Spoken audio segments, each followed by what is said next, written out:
Tout le monde est là, donc on va pouvoir commencer. Alors, bienvenue à toutes et à tous. Merci de votre présence pour assister à cette conférence. On poursuit le cycle de conférences qu'on avait commencé en première partie de l'année, avec cette idée des conférences du jeudi. Et donc, après cet été, on commence ce cycle. On poursuit ce cycle en invitant, en recevant Jean-Baptiste Sibertin-Blanc, qui est designer et qui va donc nous présenter sa conférence. En quelques mots, aussi pour le présenter, Jean-Baptiste Sibertin-Blanc est un designer, donc il crée des objets, notamment en verre, mais pas tout, ça n'a pas toujours été le cas, puisque par exemple, quand il a commencé à se former, il s'est formé à l'école Boulle, et donc à travailler le bois. Et ensuite également une formation à l'école nationale supérieure du design, du créatif industriel.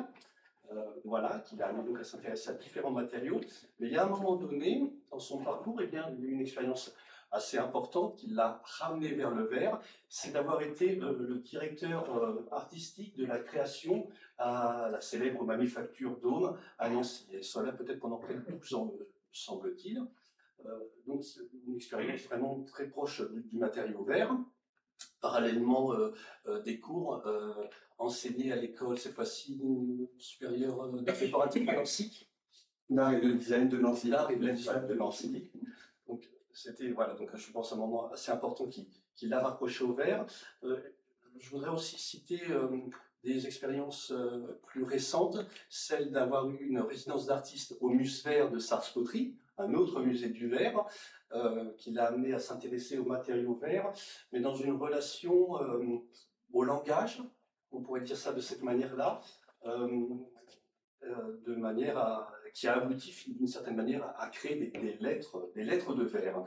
Je crois que cette expérience s'est poursuivie ensuite dans l'est de la France. Et si j'ai bien, si j'interprète bien la pensée du designer, il y a eu cette idée à un moment donné que il ne suffit pas simplement de créer des objets en tant que tels, mais qu'aujourd'hui, peut-être c'est intéressant aussi de créer des objets en les pensant dans un environnement et qui prennent sens aussi dans un environnement. Et c'est ce qui a peut-être amené progressivement à cette idée de ce titre, en tout cas de conférence. C'est une série d'objets qui a été créée ces dernières années autour de ce thème de l'éclipse de l'objet, de l'objet pour l'amener beaucoup plus, pour lui apporter davantage du sens dans son environnement. Voilà, j'espère avoir résumé correctement ce parcours de manière très très brève jusqu'à cette idée de conférence. Merci beaucoup d'avoir accepté cette invitation et d'écouter cette conférence avec plaisir. Merci beaucoup, Eric. Bon, bonjour à toutes et à tous. En préliminaire, Eric l'a déjà un petit peu dit, mais c'est vrai que ici, je suis un peu un intrus, et donc merci pour cet accueil, parce que vous avez souvent sûrement l'habitude de venir rencontrer des verriers, en tout cas des artistes verriers qui travaillent un médium et qui explorent avec ce médium de manière importante et authentique. Et moi, je suis designer. Voilà. Donc, on va sur le thème de l'éclipse, j'en reparlerai différemment à quelques moments dans la conférence. L'idée étant, en tout cas, si c'est vrai qu'effectivement j'ai donné ce sous-titre au travail que j'ai fait au musée à Sarkozy, lettre de verre d'une éclipse de l'objet, c'est que j'ai dessiné beaucoup d'objets pour des marques et avec des fonctions, des usages et souvent un cahier des charges assez important, et que nous sommes, je pense, dans une période, mais qui pas juste aujourd'hui, un peu hier et un peu demain sans doute, dans un moment un peu comme, en tout cas moi je le dis comme ça, comme une éclipse, c'est-à-dire qu'en fait il y a tellement de choses qu'on a un peu du mal à discerner le bon grain de livret, ou en tout cas à voir les choses.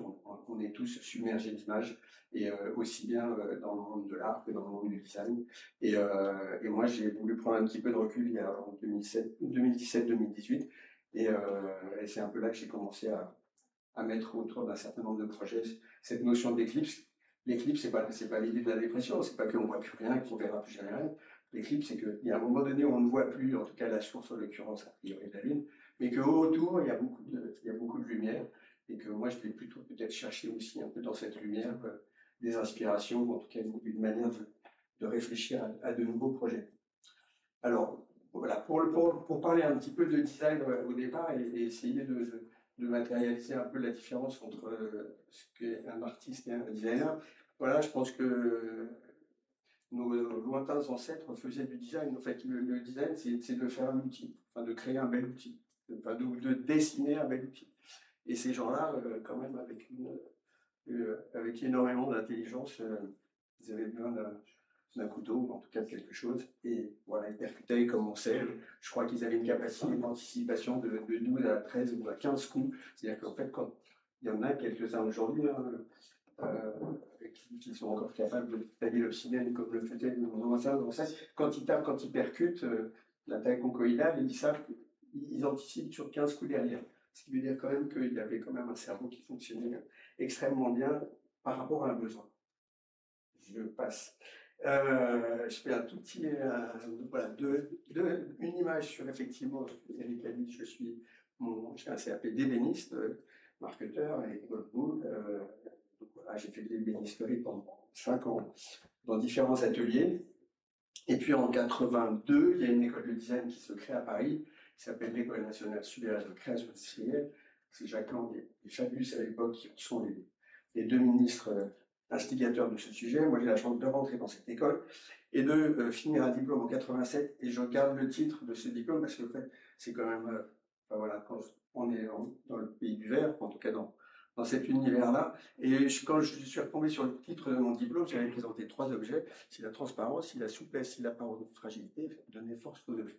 Je peux vous dire que le verre n'était absolument pas dans mon paysage. Mais en tout cas, je trouve que ça résonne assez bien. Et un des projets, c'était un nœud d'assemblage dont le président du jury était Stéphane de Château, qui est quelqu'un, quand on va à la Villette, il y a tout un mur qui est complètement couvert d'une structure tridimensionnelle comme ça, ou dans les aéroports, on a tous vu des structures tridimensionnelles. Et moi, ce que je voulais, c'était de faire un objet complètement vide avec le système d'attache pour qu'effectivement le nœud d'assemblage ne soit pas quelque chose de plein, mais au contraire quelque chose aérien et de grand. Je referme cette parenthèse. Pour dire un peu où est le design, on ne va pas trop rester longtemps sur cette slide, mais ça, c'est un dessin que j'ai fait il y a assez longtemps maintenant, mais à un moment donné où je me disais, mais c'est où le design? Et du coup, j'avais fait cette espèce de personnage avec l'idée que le design, on peut parler de signes, de symboles, de signes sociaux, des médias, de matérialité, des métiers, des cultures, des productions. On peut parler de technologie, de savoir-faire, de transfert des technologies, de perspectives, de développement. Il y a de l'éthique, il y a de l'économie, il y a des îlots de sens. Quand je dis des îlots de sens, c'est des petits villages où depuis toujours on fait de la céramique comme à Tuefi ou d'autres. Moi j'appelle ça des îlots de sens. Et puis il y a une chose qui est de plus en plus réelle et prégnante, c'est la notion d'environnement par rapport à la matière, la durée de vie des choses, l'écologie. Donc voilà, parce que moi je me disais, bon, je décide des trucs, mais il y a des moments où on a besoin un peu de comprendre ou de mieux sentir pourquoi on fait les choses. Et donc voilà, donc il y avait cette espèce d'un peu de cartographie, et un objet de design, c'est un peu tout ça. Même le design le plus banal ou le plus quotidien. Je passe 3 images pour montrer qu'effectivement, j'ai dessiné des objets dans pas mal de domaines, avec beaucoup de matériaux différents. Découvert, un objet quotidien important, où l'ergonomie est aussi extrêmement importante. Quand je mettais le signe tout à l'heure, c'est qu'effectivement, je suis couvert pour cette grande maison qu'on connaît. C'est que en fait, j'étais parti d'un IPN de l'architecte. L'IPN, c'est le profil acier, assez puissant. Et en fait, au bout d'un IPN, on retrouve le petit monogramme de Hermès. Et cet objet, il n'était pas banal, il n'était pas pour telle ou telle marque. Il y a des tas de marques dans le monde qui font des couverts, mais cet objet-là était vraiment signé par rapport à cette maison. Et je pense que c'est ce qui avait séduit Jean-Louis Dumas à l'époque. Et puis j'ai fait d'autres couverts, plusieurs, dont celui-ci, où je suis parti d'une constatation qu'on vit tous quand on coupe de la viande, c'est qu'on met son doigt. Et donc j'ai fait cet enlèvement de matière, tout simplement, avec entre le manche et la lame, le manche et le fourchon, et voilà, avec cet élément qui fait que une collection de couverts, il y a 12, 14 pièces, c'est des investissements importants. Les investissements d'outillage pour une collection comme ça, c'est plus de 100 millions. Et donc, quand on décide du dessin, bah, il faut mieux que ça fonctionne bien. Hermès a vécu plus de 12 ans et celui-ci existe toujours. Un autre projet qui est sorti récemment, qui est un siège pour la maison Henriot. Maison Henriot, Liffol-le-Grand, une bulle de sens, c'est la capitale du siège depuis le XVIIIe siècle. Et Henriot a édite ce siège, dont je mets le doigt tout de suite sur la particularité que vous avez peut-être vu, mais en fait, l'assise n'est pas solidaire des pieds, et donc l'assise, le bois va prendre notre poids, et on va être vraiment sur un siège qui est comme une seconde peau, et avec le même travail sur le dossier, qui fait que le dossier aussi.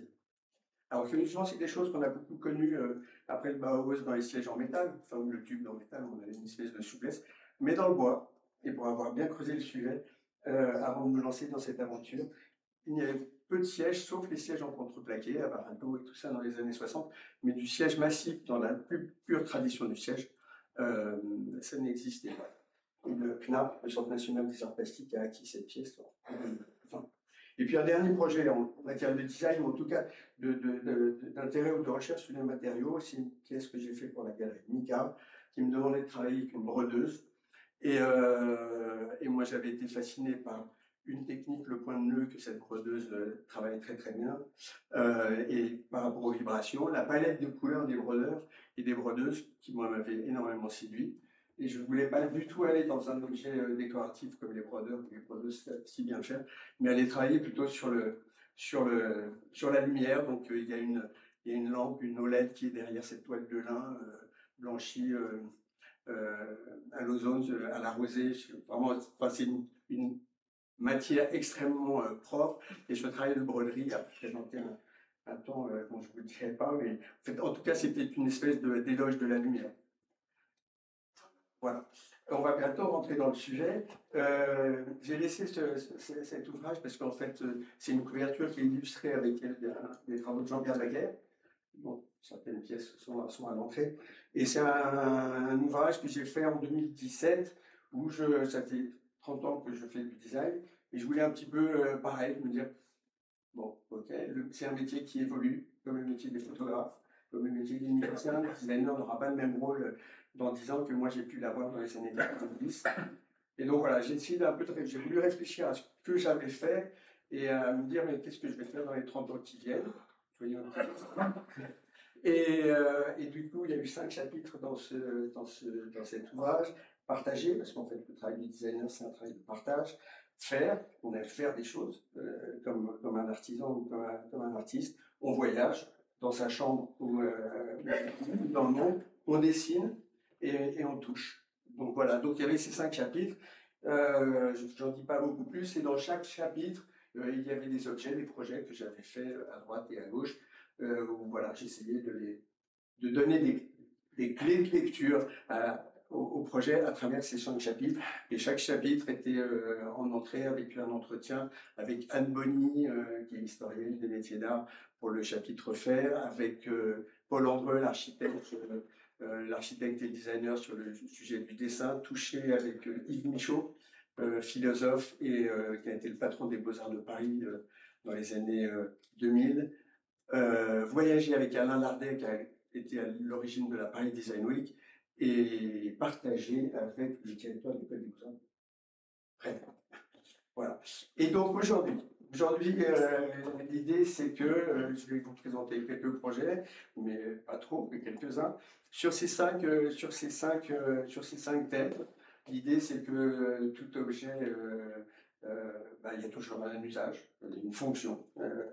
C'est assez simple à dire, ça peut paraître une évidence, mais le designer, en fait, ne se met rarement le dessin à sa table à dessin le matin en rêvant ou en parcourant son imaginaire comme pourrait le faire un artiste. Le designer, il aime bien avoir un truc à faire. Un sujet, donc, il y a des clients, un matériau, et il y a toujours un savoir-faire derrière. Donc je commence par la matière parce que finalement, et puis on va quand même beaucoup parler de verre. Et en fait, le premier objet que j'ai dessiné en verre, il a été réalisé par Alain Guyot, que certains doivent connaître ici, et c'était pour une exposition à laquelle on m'avait invité, verre d'artiste, verre à boire. Je ne connaissais rien au verre, je suis allé, enfin si, j'ai quand même un peu commencé à dessiner. J'avais tourné un peu autour du calice, on avait même fait une patène autour de cette collection. Enfin, il y avait un peu de sacré dans tout ça, sans doute. Voilà, et donc Alain Guyot a réalisé ces objets, et ça devait être en 95.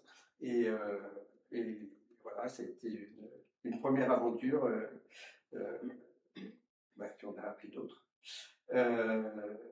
Un tout petit peu après, la Cristallerie Saint-Louis organise une grande exposition au musée de la Poste sur les 150 ans des presse-papiers. Et comme je venais juste de dessiner juste pour Puy-Forgat, qui appartient au même groupe, la directrice artistique de Saint-Louis me demande si je veux bien dessiner un objet. Et celui-ci, j'ai envie de dire que ça pourrait être la première trace d'éclipse, parce qu'en fait, je vois les presse-papiers. Vous êtes peut-être tous collectionneurs, ou en tout cas, on connaît tous les presse-papiers. Mais moi, je me disais que cet objet ne sert plus à rien. En tout cas, si on prend juste l'usage du presse-papier. Je ne remets pas du tout en cause ni la beauté des objets, ni tout le savoir-faire derrière. Et du coup, je me dis, je vais faire quelque chose, mais qui soit sur le presse-papier, il est en dessous, c'est un vide. Donc le presse-papier existe le presse-papier. Et est venue l'idée que ça allait être un press-loop. C'est-à-dire qu'en fait, on a flété le dessus, voilà, raboté, mis à plat proprement, et puis on a mis une optique, une belle optique, ce qui fait que le collectionneur de timbres, de numismatiques, ou autre possesseur de ce genre d'objet avait un objet qui finalement trouvait un nouvel usage, avec l'idée que j'ai mis autour autant de mille-fiories que d'anneaux de Saturne, et voilà, j'ai appelé Saturne parce que c'est un clin d'œil un peu trop évident, mais chez les verriers, je crois que Saturne, c'est un peu le plomb. Il y a toute une histoire autour de ça. Je vais faire en fait la présentation dans presque chronologique. Et au départ, peut-être qu'on peut se dire que tout ça, ça semble un peu étonnant. Et ces objets-là, je les ai fait en 98 pendant le symposium au CERFAV à Val-de-Châtel où j'avais été invité. Et donc j'étais arrivé avec mon petit pavé 68 dans la poche.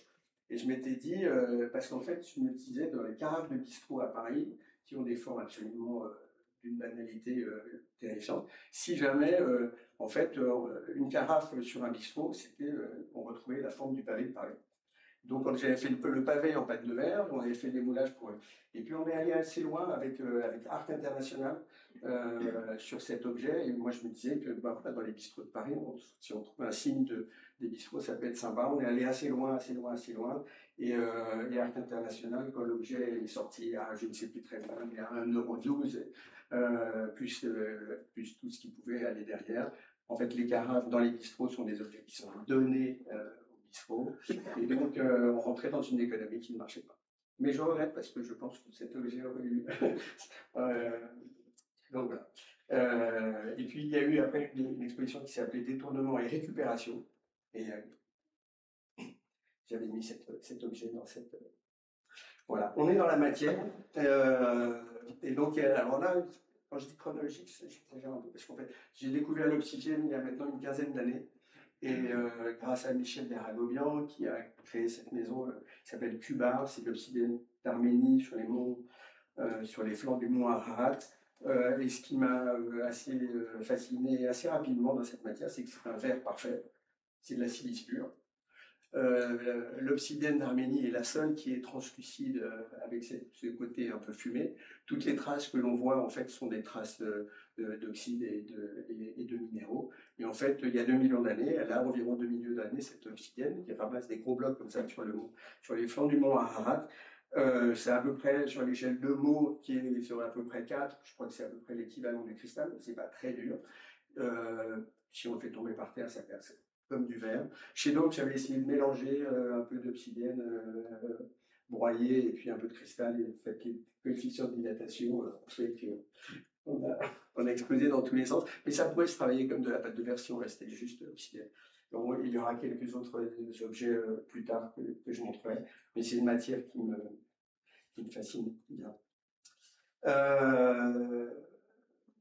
J'avance comme ça chronologiquement. Il y a une exposition où on m'invite, en fait, on m'invite à dialoguer. Enfin, une exposition qui était un dialogue. Jean-Baptiste Bertin-Blanc et comme Mostalot, qui est un artiste français, qui a, je crois, représenté la France à la Biennale de Venise dans les années 80. Et lui, il travaille des objets très, j'allais dire de l'art brut. Je ne sais pas si on peut le qualifier comme ça, mais en tout cas des jambages, des choses très primaires, mais toujours autour des trois couleurs et en agitant un peu les choses dans tous les sens. Et donc j'ai créé différentes pièces pour cette exposition, dont ce miroir que le musée du verre de Charleroi a acquis suite à l'exposition que j'ai faite il y a 2 ans. Et en fait, l'idée, c'était une espèce de gestuelle avec l'idée que le miroir allait être le noir. Parce qu'en fait, comme Mostalot, il sature avec les trois couleurs primaires, et puis à un moment donné, quand on ajoute trois couleurs primaires, on obtient le noir. Et donc, moi, j'ai fait cette espèce de travail un peu gestuel. On le voit ici sans les néons, pardon.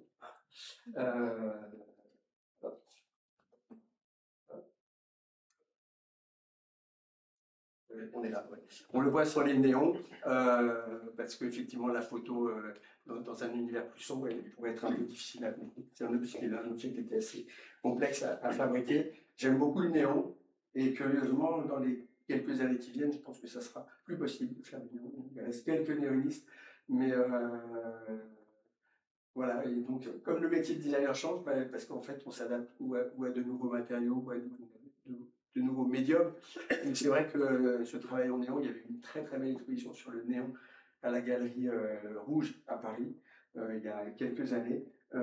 J'ai appris il n'y a pas longtemps qu'aux États-Unis, il y a un musée dédié au néon. Il faudrait que je retrouve la ville. Mais en tout cas, j'ai envie de dire qu'on est dans le vert, on est dans la lumière, on est dans la couleur. J'arrive sur les usages. Sur les usages, alors, ça c'est une résidence que j'ai eu la chance de faire il n'y a pas très longtemps, l'atelier musée du verre de Trélon, que vous connaissez peut-être. En tout cas, c'est pas très loin de Chimay, dans le Nord, département du Nord. La verrerie de Trélon faisait 4 à 5 millions de bouteilles de champagne à la fin du 19e, souffle les bouches. Des bâtiments absolument superbes qui ont été classés il n'y a pas très longtemps. Et mon cahier des charges, c'était de créer un objet à 45 euros. Jean-Baptiste, tu fais une résidence et tu crées un objet à 45 euros. Alors moi, créer juste un objet, enfin une résidence, c'est du temps, on y va 3 jours, on fait un atelier, on part, etc. Il y a 2 verriers qui sont à demeure. Donc la première chose, c'était de comprendre et de sentir les compétences des verriers qui étaient là. Et ce qui a caractérisé cette verrerie, c'est donc souffle-bouche, jusque dans les années 40. Et puis, dans les années 40, ça devient une verrerie qui va fabriquer tout le flaconnage et des petits objets, des petites boîtes pour Yves Rocher, des flacons pour plein de marques de parfums, etc. Donc, ça a été très longtemps du soufflé et puis c'est devenu du pressé. Et du coup, moi, j'ai créé une collection qui s'appelle Cineballon, on la verra un peu plus après, avec l'idée que ça allait être semi-pressé, semi-soufflé, et que j'allais essayer de garder une trace manuelle dans cette production, puisqu'en fait l'idée était qu'aujourd'hui il y a 2 verriers, donc on est très loin des millions de bouteilles, mais que finalement on allait avoir des optiques étant la partie en métal basse qui allait avoir un certain dessin, et qu'on allait venir mettre l'objet, enfin le verre en fusion dans l'optique, et puis que la partie haute, elle allait rester soufflée avec ce côté aléatoire. C'est-à-dire que 2 verriers ou un verrier aussi bon soit-il, il n'aura jamais exactement pesé au gramme près, comme peut le faire Arcade International ou des chaînes automatiques. Il y aura toujours des quantités de verre un peu différentes, etc. Donc j'ai voulu jouer sur cette dualité de cette verrerie. Et j'ai créé une collection dans laquelle il y a eu pas mal de choses. Je passe un peu rapidement, mais il y a eu des blidas, des petits verres à champagne, des verres à bière, c'était obligatoire, un verre à Morito, une carafe qui était soit en couleur monochrome, soit une édition plus limitée et sans doute évidemment plus chère, mais en tout cas avec un Incalmo qui est celle-ci. Et puis des vases, ce petit vase, alors on les voit peut-être pas très bien, mais il y a eu comme ils ont beaucoup soufflé dans des moules, il y a un moment donné où en fait il y avait trop de verre et du coup le moule le gamin, en tout cas l'autre verrier qui est là pour refaire des moules, n'arrivait pas à refermer le moule. Et puis du coup, il y a eu cette espèce d'excroissance. Et en fait, de cet accident, moi j'en ai fait 2 ou 3 objets dans ce petit vase qui effectivement était tiré d'un moule, juste un petit col droit avec une boule. Mais en fait, si dans ce moule-là, vous le laissez un peu ouvert et vous laissez un peu partir le verre, on va avoir une espèce d'objet un peu accidentel, mais qui avait pas mal d'allure. Voilà, donc la collection Simalo. Donc je suis reparti, j'avais fait quand même beaucoup plus d'objets que l'un, mais c'était pas grave, j'étais très content.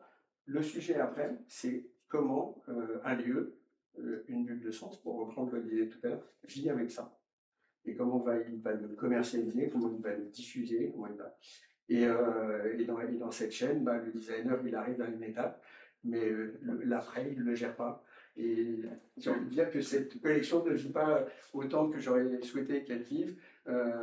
Moi, mon rêve, c'était de faire, de poser les bases de ce que Meisenthal fait aujourd'hui, qui est une verrerie, un lieu que vous connaissez sans doute, qui s'est complètement réveillé il y a une vingtaine d'années, grâce à ces fameuses boules de Noël, et qui aujourd'hui est un lieu extrêmement brillant. Donc moi, je rêvais un peu de cette aventure pour très long. Ça n'a pas encore vraiment démarré, mais ça devra se faire.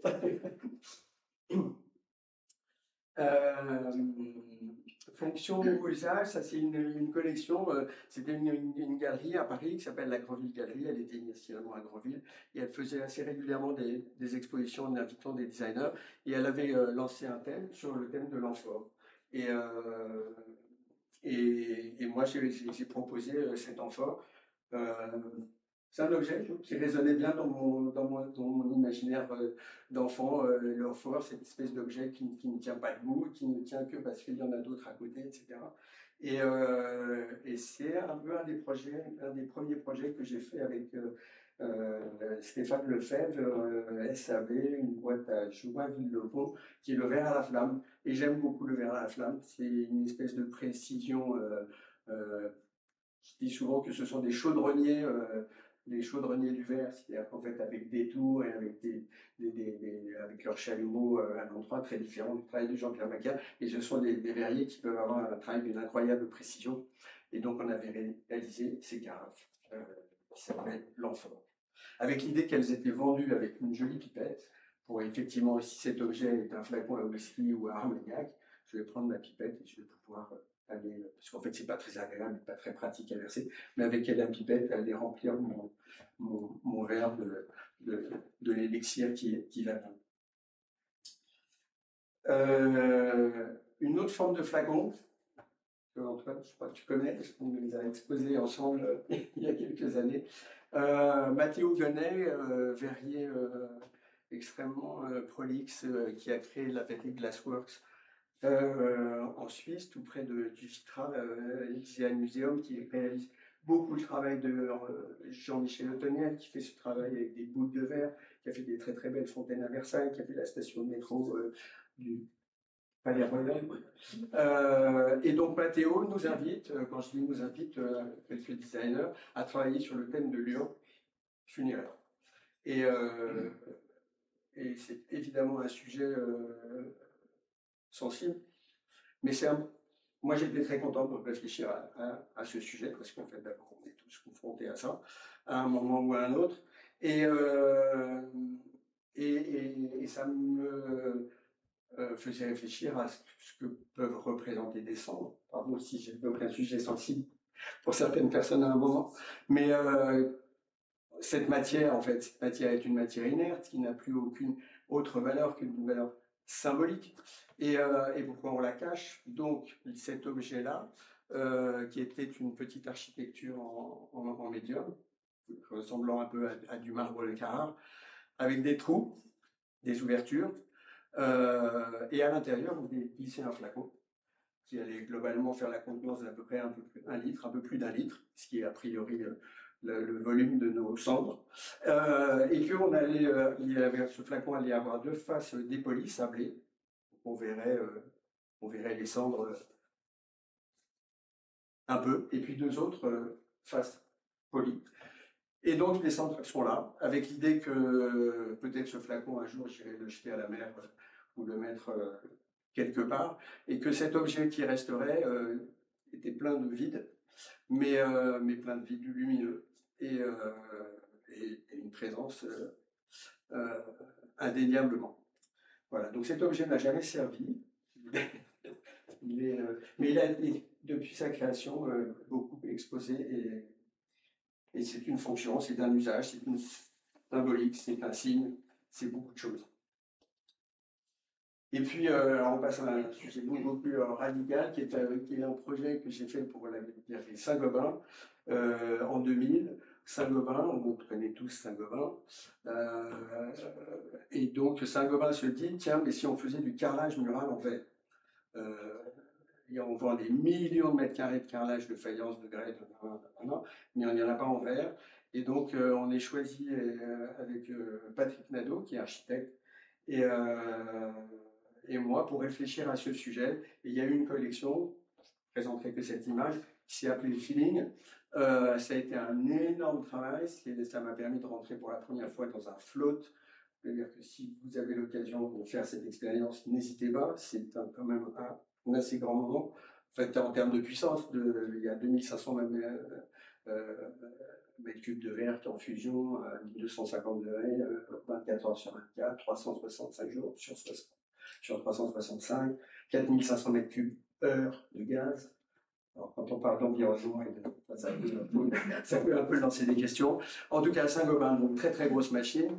Et donc voilà, on a fait cette collection qui a assez bien vécu, mais pas aussi, c'est pareil, pas tant que j'aurais souhaité, parce que derrière ça, il y a une grosse machine de marketing. Saint-Gobain venait d'acheter Point Pessima, on connaît tous Point Pessima, 500 points de vente en Europe, et en fait, ils se disaient, voilà, enfin, on va avoir un réseau de distribution pour effectivement vendre du carrelage. Ce qui était, mais entre le moment, il y a l'idée et puis le moment où ça devient une réalité, c'est quand même une machine infernale. Les verres, ils étaient produits près de Compiègne, ils étaient laqués en Italie, ils étaient taillés à côté dans le nord sur un site, enfin bref, des projets. Il y a un peu de design. Il y avait des designs, des motifs, des calpinages, des traitements, etc. Et c'est vrai que c'est une machine industrielle assez colossale. On a eu des prix, on a eu un Janus de l'industrie, on a eu un label VIA, on a eu un prix à Batimat. En tout cas, c'est une collection qui avait pas mal de visibilité. Et sur les formats et les épaisseurs, s'il vous plaît. Alors, les formats, on était 6. Et les formats, il y avait toute une gamme. Il y avait des petites frises, genre 15-5, il y avait d'assez grands formats rectangulaires, il y avait du satiné, il y avait du miroité, il y avait du master point, on avait travaillé avec une coloriste sur la gamme de couleurs qui était présentée dans des panels clients avec des Allemands, des Italiens, des Français, des Espagnols, parce que la gamme, elle était européenne, si je le fais court. Et donc, oui, c'est 2 années de travail. Comment? C'était posé-collé ou... C'était posé-collé. Les premières craintes étaient évidemment, est-ce que dans ma salle de bain, l'humidité... Donc, ils avaient déposé un brevet sur les collages. Ouais. Mais une grosse machine industrielle. On passe dans des écarts, et c'est vrai que peut-être se dire, mais il y a des choses, des grands écarts, parce que je suis passé de l'amphore à l'urne funéraire à ça, mais on parle toujours de verre. Et en fait, là c'était du verre plat. J'avais travaillé avec un grand miroitier à Nancy, et c'était des films, puisqu'en fait, il n'y a pas une palette de couleurs très importante dans le verre plat. Les savoir-faire. Alors, je consacre ce chapitre savoir-faire à la résidence faite effectivement au Musevert, qui a été une merveilleuse expérience. Si vous avez visité le Musevert, vous connaissez. En tout cas, les collections sont impressionnantes, contemporaines. Et puis, il y a un atelier de 1000 mètres carrés qui est assez très bien organisé, où en fait, chaque année, il y a un artiste en ligne. Et pour la petite histoire, effectivement, à Sarpoterie, ils ont toute une collection autour des bousillés et des encriers revanches. Euh, et donc, alors comment est né ce projet? En quelques mots, je finis ce livre en 2017, là, où j'avais un peu réfléchi à des objets et à ce que je faisais. Et après, je me dis, mais j'aimerais bien faire quelque chose autour du verre, mais arrêter de faire des objets en verre. En tout cas, dépasser cette idée de faire des objets en verre. Et donc voilà, et donc on dessine, on fait des croquis, ce que peuvent faire beaucoup de designers et beaucoup d'artistes, et on réfléchit, on écrit, on fait des petits dessins, on ne sait jamais très bien où ça va, mais enfin, a priori, on a un fil conducteur. Et un matin, je me dis, tiens, si on m'avait invité à Venise et que je voulais faire un alphabet, et je dessine ça. Et donc ça n'a à peu près pas beaucoup de sens au début, mais voilà, ça va être plutôt soufflé, ça va être plutôt des choses assemblées, etc. Et donc, et puis je commence à me conforter dans cette idée de réfléchir autour des lettres. Je rencontrais des gens, le directeur de l'ANRT, l'Atelier national de recherche typographique, en lui demandant si jamais il y a déjà des gens qui se sont aventurés dans des lettres en vers. Je rencontre les Perrin et Perrin qui avaient un peu fait un peu des choses avec un typographe et graphiste dont le nom ne revient pas, mais un type assez formidable.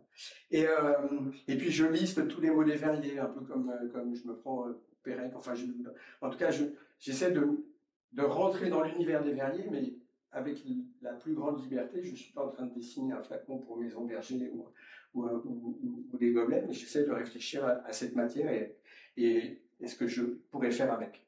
Et du coup, je commence à dessiner, et pareil, donc il y a des pages de dessin autour du verre soufflé, qui est une technique que, une fois de plus, je ne maîtrise pas, mais que j'aime beaucoup. La pâte de verre, que je connais un peu plus, a priori, en tout cas, pour avoir accompagné les moldeurs chez Dôme. Et évidemment, un objet en verre soufflé n'aura pas la même sensibilité ou le même éclat ou le même reflet qu'un objet en pâte de verre. J'ai réfléchi à des objets, à des lettres autour du verre à la flamme, dans le sens où effectivement ce que je disais tout à l'heure, c'est que le verre à la flamme, ça peut être extrêmement précis, ça peut être très très dessiné. Et alors ce que vous verrez après, c'est qu'effectivement, entre les dessins qui sont à un moment donné, à un instant T, une intention qui n'est pas tellement élaborée, que finalement entre les croquis et les objets finaux, ben, on est finalement assez fidèle, même si on a changé d'échelle et d'autres choses. Et puis le bombage de verre, qui est une technique qu'on connaît aussi bien, moins je pense d'un point de vue artistique, mais en tout cas le bombage de verre, moi j'avais travaillé avec Patrick de Serme, qui était le dernier bombeur à Paris, rue du Pont-Chou. Son fils s'est installé à Rouen, et 5e génération de bombeurs de verre. Et pareil, moi le bombage, c'est quelque chose auquel j'étais très très sensible. Et donc là, j'ai juste une petite page comme ça sur chaque verrier avec qui j'ai travaillé. Simon Muller qui est à Nantes, qui est un type incroyable, qui a voulu déborder beaucoup par rapport aux 6 ou 7 lettres. Mais il y a un travail de chaud, il y a un travail de froid, il y a un travail de traçage, puisqu'en fait, on les verra un petit peu après. Donc il y a un travail de l'atelier. Moi, avec eux, j'étais toujours dans l'atelier. Évidemment, je peux m'occuper un peu de quelque chose à froid, en tout cas, ou en tout cas être là comme un guide. Là, on est en train de faire le B, là, on est en train de faire le J, on est en train de faire le S, là, on est en train de faire les O. Là-bas, je ne sais plus. En tout cas, c'est un doublé, non, je ne sais plus. Un B peut-être. Didier Richard qui m'accompagne pour la pâte de verre. La chance que j'ai, c'est qu'en fait Didier Richard, c'était un des modeleurs qui était dans mon équipe chez Dôme pendant 12 ans. Je quitte Dôme, il est pris par la Ligue pour monter l'atelier de pâte de verre chez la Ligue. Aujourd'hui, il y a 4 fours de pâte de verre chez la Ligue. Ils se sont mis à faire ce que Dôme a très bien fait à une époque, travailler avec des grands artistes. Et Didier me dit, ça tombe bien, je suis à la retraite. Donc je me suis retrouvé avec Didier Richard, qui avait été pendant 12 ans dans mon équipe. Et j'étais du coup son assistant à faire tous les modèles, à créer tous les outillages, puisque en fait, dans cette résidence, par rapport à la pâte de verre, et Antoine connaît tout ça, et Juliette aussi, tellement mieux que faire 7 lettres en 3 semaines de résidence à 3 exemplaires chaque, c'est chaud. Mais et globalement, on l'a fait. Alors, c'était des longues et belles journées, puisque vous connaissez tous maintenant, j'imagine, la pâte de verre, mais c'est qu'il y a des étapes à un moment donné pour se devenir le modèle. Là, j'ai envie de dire que j'ai presque mis un peu toutes les étapes, mais c'est que là, on a mis la cire, parce qu'en fait, le F, qui sont vraiment des pièces très massives, il y a une quantité de cire aussi qui est assez importante, et puis il y a un travail de froid absolument colossal, notamment sur le N. Et puis le dernier, Stéphane Rivoal, qui travaille le verre à la flamme, qui était installé à Cachan et qui maintenant s'est installé près de Rennes, qui travaille avec une verrière, une jeune verrière en tout cas, qui est une jeune femme qui a mis au point un verre, le verre breton. Enfin, en tout cas, un verre, quand je dis verre breton, elle s'est dit qu'elle allait travailler avec des coquillages, des moules, des huîtres et tous ces crustacés et faire du verre avec. Donc, elle a créé un verre. Et Stéphane Rivoal, qui est un multicarte, en tout cas multi-talent, qui travaille beaucoup la baguette de verre. Quand vous voyez le E du petit dessin de tout à l'heure, on est très loin. C'est des objets qui font environ 50 cm de haut. Vous imaginez le nombre de soudures qu'il y a. C'est des objets qui sont après d'une incroyable rigidité et d'une incroyable rigueur. Donc il a créé tous les outillages. Là, on est sur les Z. Là, on est sur le K. On les verra toutes à la fin. Et puis la technique de CERN, donc le bombage de verre, c'est-à-dire qu'effectivement, à un moment donné, on ouvre un four, on met une plaque de verre sur un outillage. Ce qui moi, m'a intéressé avec Hugues, c'est qu'on n'a développé aucun outillage particulier. Toutes les lettres, je les ai fait à partir d'outillages qu'il avait. Il a un stock d'outillage, de formes, de cônes, absolument incroyable. Et du coup, si on peut parler de design, c'est qu'en tout cas, mes dessins, il y avait des intentions, évidemment, et ces intentions, je les ai croisées avec ce qu'il avait comme outillage, comme forme en métal, etc., avec une passe, deux passes, trois passes, une pièce comme ça qui deviendra le U à la fin. C'est-à-dire qu'on fait une première passe à 600-700 degrés, on laisse un peu tomber le verre, et puis on le recuit, et puis 3 jours après, on peut le remonter en température et le faire descendre jusqu'à la fin. C'est une technique incroyable, et Hugues a une cinquantaine d'années et une maîtrise folle. Et donc l'alphabet, il est là. Il est là. On a des pièces qui sont de taille assez variable, mais le G qui est en verre bombé, qui peut paraître quand même une pièce qui est à peu près grande comme ça. Le Q aussi, c'est une belle cive avec une jolie jambe en fusing. Les L, le A, les W et le T, où ils sont là, le W et le T sont des pièces qui jouent sur le miroir. Donc voilà, en fait, ça c'est un projet, et donc si on parle d'éclipse, c'est qu'effectivement, je n'étais pas en train de travailler sur un objet, mais j'ai une toute petite vidéo qui dure 2 minutes et qui a été tournée, je vais essayer de le mettre dans un format un peu plus grand. Je ne sais pas si je vais le faire ici.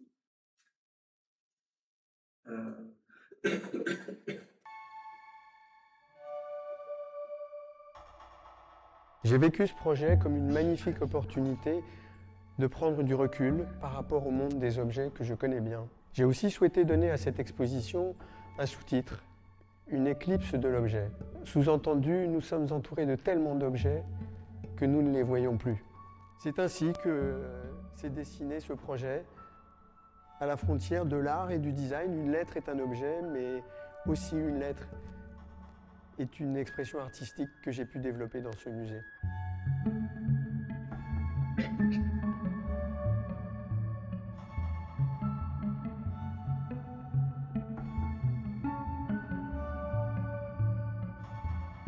Lorsque je commence à dessiner, à réfléchir à ce projet, je sais ce que je ne veux pas.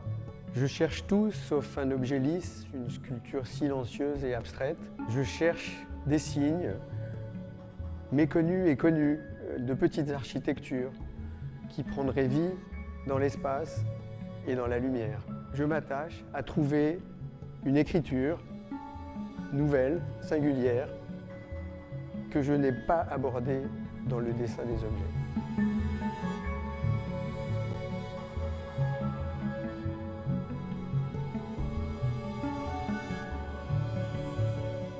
4 techniques majeures de l'art verrier vont s'imposer naturellement dans le projet quand je dessine les lettres. Le verre soufflé, le bombage de verre, la pâte de verre et le verre à la flamme. J'ai expérimenté dans mes dessins ces process. Je vais choisir 4 verriers d'exception qui vont m'aider à réaliser la mise en œuvre de la complexité de ces 4 savoir-faire qui chacun vont me permettre d'aller vers des réalités formelles tout à fait inattendues.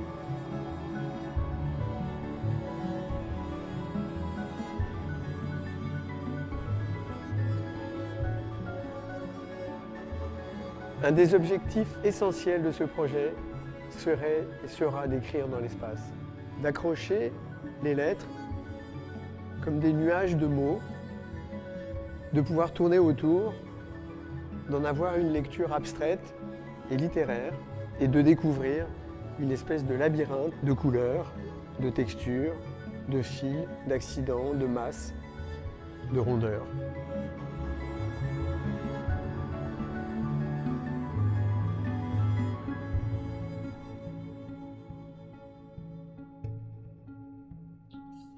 Alors, j'aurais dû le dire juste avant, mais effectivement, c'est l'exposition qui a été la restitution de cette résidence à Saint-Poterie, où il y a une scénographie magnifique qui a été réalisée avec l'idée que l'écriture, en tout cas les mots, les lettres, étaient des pages blanches et des lignes.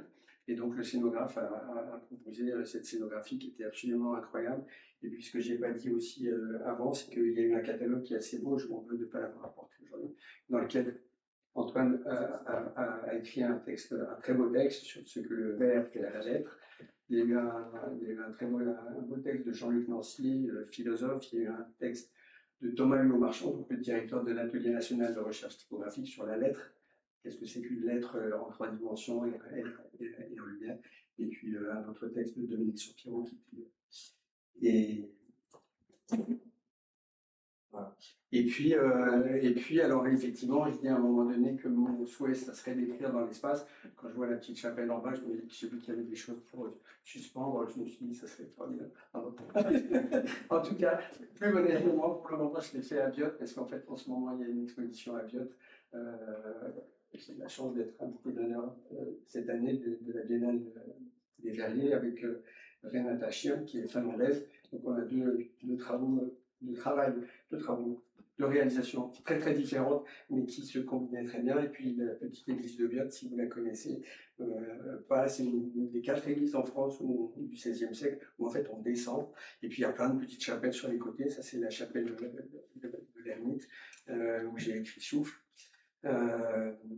Et puis une autre chapelle, je ne l'ai pas mis en photo, mais de l'autre côté, la chapelle Saint-Claude, où j'ai écrit Aimé, Aimé étant l'anagramme de Marie. Voilà. Donc sur les lettres de verre, l'idée c'est qu'effectivement, en fait, ce que je ne savais pas au départ, mais ce dont je suis heureux, c'est que ces objets-là chaque lettre est un objet en soi, mais en même temps, j'ai envie de poursuivre cette aventure, puisque à chaque fois qu'on écrira un mot, ça sera une histoire différente, et puis peut-être d'autres réalisations, mais en tout cas, j'ai 3 alphabets en complet, chaque lettre étant, puisque les F par exemple, ils sont tous différents, les E sont tous différents, les L ont la même forme mais sont dans des couleurs, etc.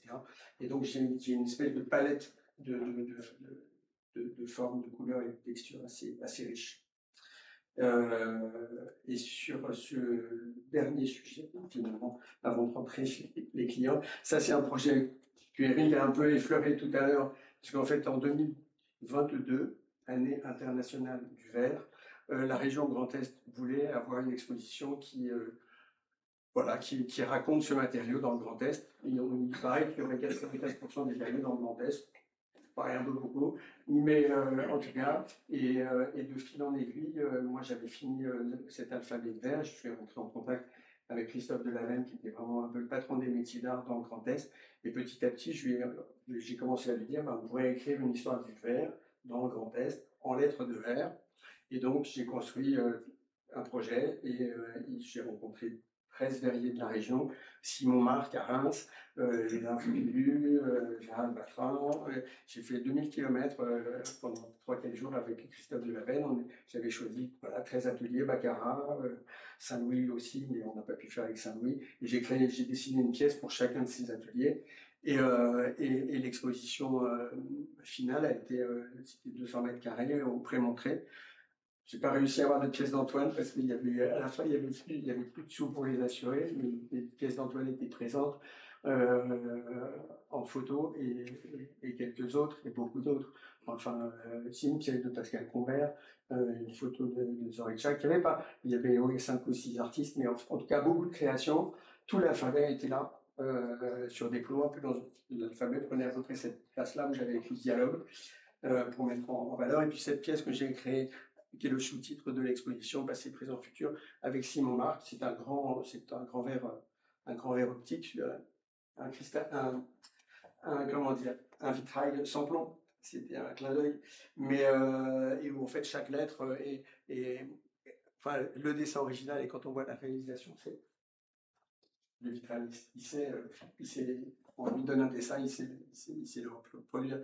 Mais donc voilà, moi je partais dans le désert et j'ai rapporté de l'or parce que j'aime cette pièce. Voilà. Et puis client, parce qu'en fait un designer, il y a du client. En fait, les lettres de verre, c'était la première fois que je faisais un projet sans client. Que je m'autorisais le fait de faire un projet sans client. Sous-entendu, est-ce que c'est, voilà, c'est, enfin, si, un designer, par rapport aux études que j'ai faites, en tout cas, il est programmé avec cette idée-là qu'un dessin, il y a toujours derrière un cahier des charges. Alors, il y a une marque que vous connaissez sûrement bien, puisqu'en fait, elle n'est pas très loin, enfin, je ne sais pas, à 100 km, je sais pas, mais à Bourg-de-Roule, qui s'appelait Langue Berger, qui aujourd'hui s'appelle Maison Berger, qui fait donc du flacon. Et moi, je sais pas pourquoi, enfin si, je sais pourquoi, parce que j'avais fait une petite enquête sur Maison Berger pour un bouquin dans les années 60-80.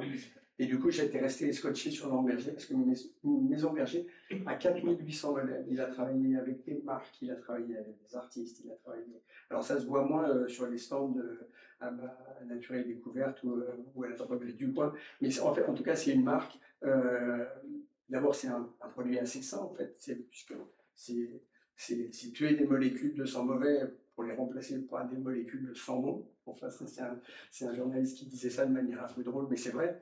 C'est-à-dire que c'est un principe actif, la catalyse, qui purifie. Et je le rappelle juste comme ça, le brevet c'est 1898 et c'est beaucoup utilisé dans tous les hôpitaux, dans tous les espaces où en fait il faut purifier. Surtout, c'est un pharmacien qui imagine ça, cette lampe à catalyse. Et donc voilà, donc j'ai dessiné pas mal de flacons pour eux. C'est un beau sujet. J'aurais bien aimé un jour aller faire le flacon de parfum, mais en fait, les choses sont très, très cloisonnées. Les flacons de parfum, Antoine, tu connais, on a bien connu Serge Manceau, il y avait des grilles, Pétinant, et on va dire que pendant 50 ans, c'est ces 3 personnes-là qui ont fait tous les flacons de parfum de la Terre. Et moi, j'aurais bien aimé, mais je n'y suis jamais arrivé, mais je vous raconterai pourquoi je fais ce clin d'œil. Donc ça, c'est un objet qui a été vendu à plus de 300 000 exemplaires. En fait, c'est un laquage, hein, donc c'est une forme très très simple. Une fois qu'il y a eu 40 000 € d'outillage pour fabriquer ces objets, parce qu'en fait, c'est vraiment fabriqué sur un carrousel comme une bouteille de bière, donc ça y va. Et en fait, c'est 25 000 pièces jour. Donc quand on a fini le dessin, il faut qu'il soit bon, il faut qu'il soit précis, il faut qu'il soit... Et d'ailleurs, cela a été fait dans la vallée de la Brenne. Il y a, j'ai plus le nom en tête, Sarvel, peut-être, si vous dit quelque chose. C'est Sarvel, en fait, qui fait des bouteilles pour Absolut et pour plein d'autres marques. Et c'est eux qui fabriquent ça. Mais ils n'ont jamais voulu le montrer à la chaîne. Je regrette un peu. Mais en tout cas, c'est vraiment des objets très, très, très industriels. Et celui-là aussi, alors il est fait en verre clair. Un objet comme ça, en fait, je disais 25 000 pièces, donc ça c'est des pièces aussi, c'est pareil, je pense qu'elle a dû se vendre au moins 50 000 exemplaires, donc 50 000 euros d'outillage, 50 000 pièces, ça fait 22 euros d'amortissement d'outillage. Bon. Vous rajoutez 30 centimes de verre, 1,30 €, un peu de chaud, un peu de revue, parce qu'il y a de chaud. Donc un objet comme ça, on sait bien que dans Parfum, ils se font les marges de dingue. Et donc cet objet-là, chez Maison Berger, en boutique, je sais pas, je pense que vous trouvez ou qu'on trouvait autour de 50 €. Alors, c'est un peu d'argent, 50 €, mais en même temps, c'est un bel objet. Enfin, c'est assez bien fini.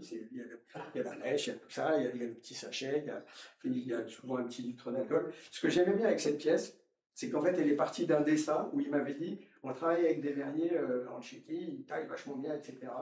Vous pourriez dessiner des objets taillés. Donc j'avais fait des esquisses un peu taillées. Enfin, et puis ça, en fait, c'est un objet qui est complètement industriel. En fait, le moule est absolument sublime.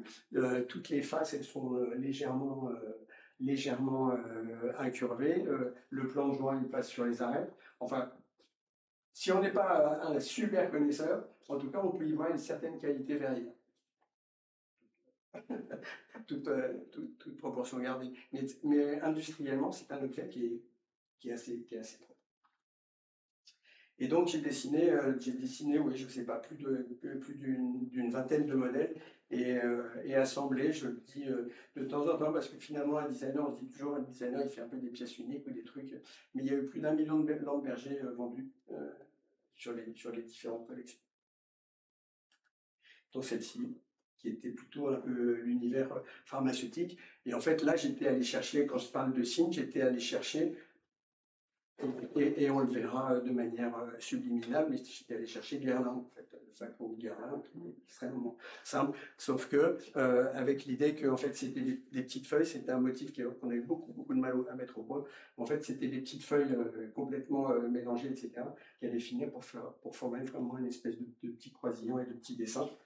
Et là, vous avez le droit de dire que la monture est très moche, parce que le coup que m'a fait Maison Berger, c'est qu'on finit le modèle, etc.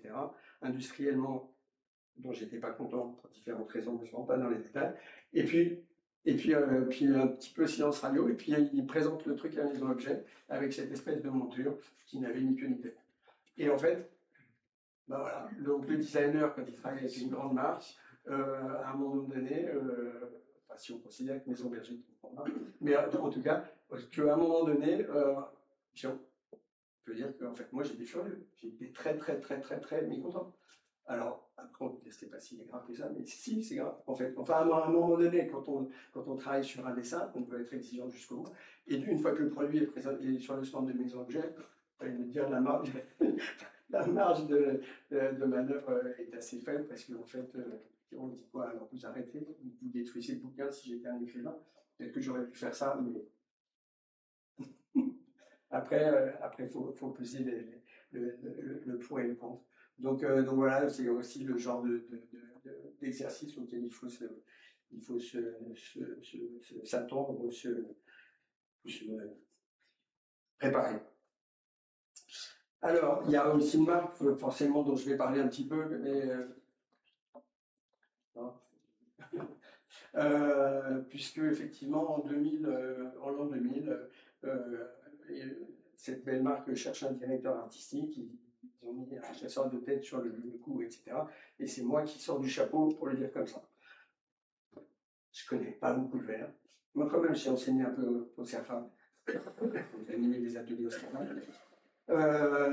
Mais ce que se dit Henri 80, qui est le président de la manufacture à l'époque, se dit ce gars-là, il aime un peu regarder devant, il aime des objets contemporains, il a fait de la marqueterie, donc il a un peu l'idée de ce que sont les vieux métiers.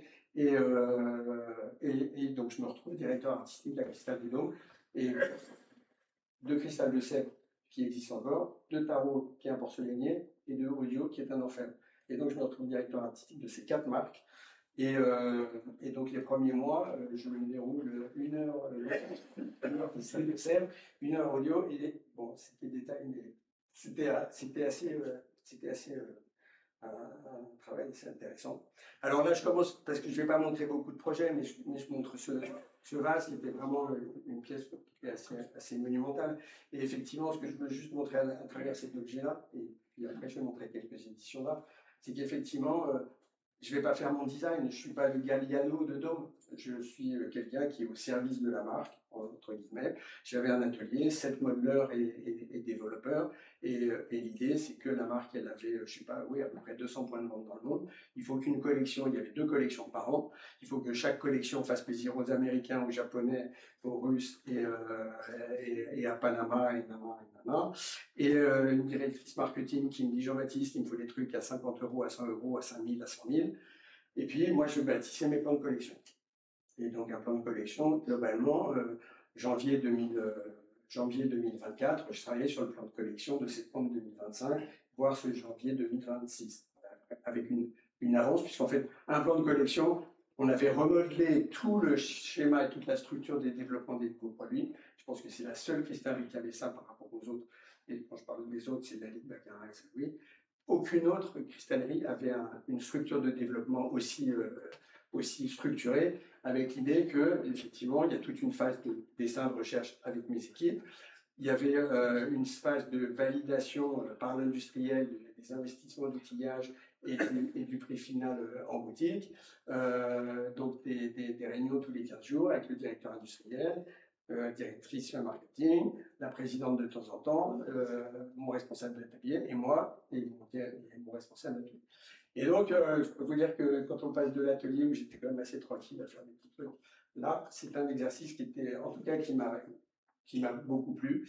Et donc, sur le cahier des charges que moi, je m'étais mis en tête, cette marque est une marque qui est près de la nature, cette marque a travaillé avec beaucoup d'artistes, et donc on va continuer ces 2 ans. Avec l'idée que Dôme, ce qu'on sait, c'est que Jacques Dôme, globalement, dans les années 50, commence à introduire les éditions d'art. Je mettrai juste après, je crois, une image de la première édition d'art de Dôme, sauf si je me trompe, mais c'était une pièce avec Dali. Mais ça, c'est une pièce donc, que j'ai faite avec Armand. Il fallait que j'aille voir Armand. Il fallait que... On a fait tout le développement de cette pièce en numérique. C'est de l'argent et de la pâte de verre noire, du cristal noir. On a travaillé avec Bockel, qui était le fondeur de Armand, César et les Lalanne, qui est quelque part près de Dieppe. Mon équipe a fait tous les outillages de fonderie, parce que Bockel n'avait jamais fondu de l'argent massif, et fondre de l'argent massif, c'est pas pareil que le bronze. Donc on avait fait tous les outillages. Cette pièce-là, il fallait qu'elle parte à Dubaï, à New York. Donc on a conçu tous les packaging, parce qu'en fait, elle était assemblée. Et en fait, c'est des pièces, 8 exemplaires. Alors il y avait une série en couleur. D'ailleurs, je pense que Michel Sével en avait acheté, pas celle-ci, une autre, avec les sujets. Mais du coup, et globalement, j'avais une 50aine de pièces en développement chaque année. Alors, elles n'étaient pas toutes de ce niveau-là, mais pour moi, c'était le seul cristallier qui était capable de faire ça. Donc, parce qu'en fait, et moi, j'ai beaucoup aimé cette espèce de challenge de mélanger les matériaux, de savoir les associer, de savoir faire en fait en sorte que ça plaise au client final à Phoenix ou à Tampa ou ailleurs aux États-Unis. Et donc, dans le développement, on peut imaginer que même si c'est une œuvre d'art, il y a beaucoup de design dans un objet comme ça, puisqu'en fait, tout est pensé dans une espèce de logique artistique, économique et technique. J'aimais pas du tout Armand, moi, quand je suis rentré chez Dôme. Enfin, en tout cas, c'était un artiste qui n'avait pas beaucoup dans mon paysage, pour lequel je n'avais pas eu une grande admiration, ne me touchait pas beaucoup. Et finalement, je crois qu'on prépare une grande exposition d'Armand d'ici 1 an ou 2. Et en fait, c'est quand même un artiste qui a une œuvre assez incroyable. Et puis forcément, quand on rencontre un artiste, on en a une lecture différente. Armand est parti en 2007 et cette pièce-là était sortie en 2005. Alors voilà, j'aurais pu faire les choses dans l'autre ordre, mais moi, j'ai voulu essayer de continuer cette aventure. Donc Dali a fait plus de 24 ou 25 pièces avec Dôme. La petite histoire dit que Jacques Dôme va à Cadaqués, rencontre Dali, qu'il marche sur la plage, qu'il y a des bidons d'huile de sueur, on s'en souvient de ces bidons d'huile de sueur sur la plage, et que Dali les ramasse. et il va faire cette pièce qui s'appelle L'important, c'est la rose, une pièce que moi j'ai vue du coup en vrai, que j'aime beaucoup, mais porcelaine, les petits escargots, cette espèce de barre entre les deux, voilà, on a tous une appréciation différente, ou plus ou moins sensible de l'œuvre de Dali, mais qui était quand même un type assez génial. Et donc il y avait ce bidon. Et alors vous allez comprendre pourquoi je vous montre le bidon de Salvador Dali, c'est que en 2006 ou en 2007, je dis à ma présidente, moi j'aimerais bien faire une collection sur le thème de l'Afrique. 2007, l'Afrique, et pour la première fois un pavillon à Venise, à la Biennale de Venise, et le musée du Quai Branly ouvre.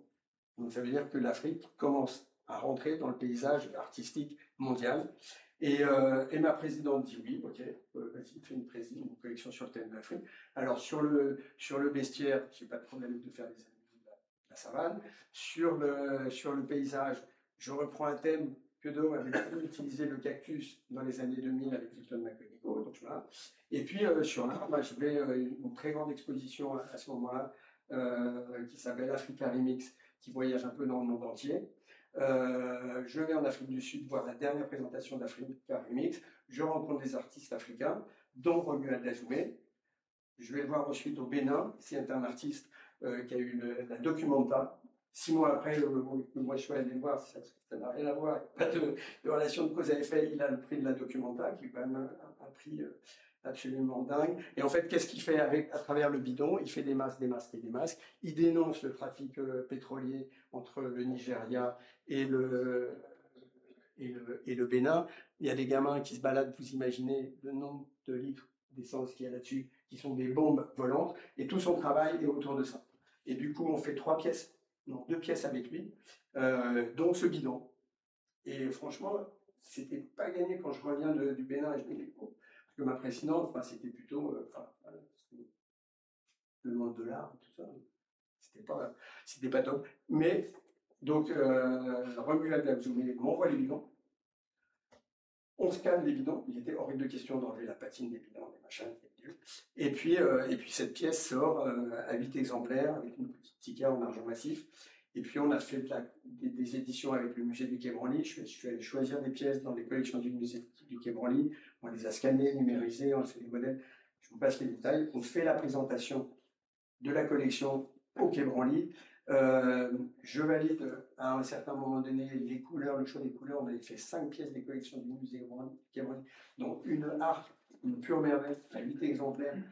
Là, j'avais carte blanche sur les couleurs, mais c'est vrai que quand je dis au directeur du Quai Branly, écoutez, lundi, on se donne rendez-vous, et puis je vous montre les pièces, et du coup, je peux vous dire qu'on est un peu tremblant, parce qu'en fait, si vous dites, votre truc, j'en veux pas, on repart avec nous.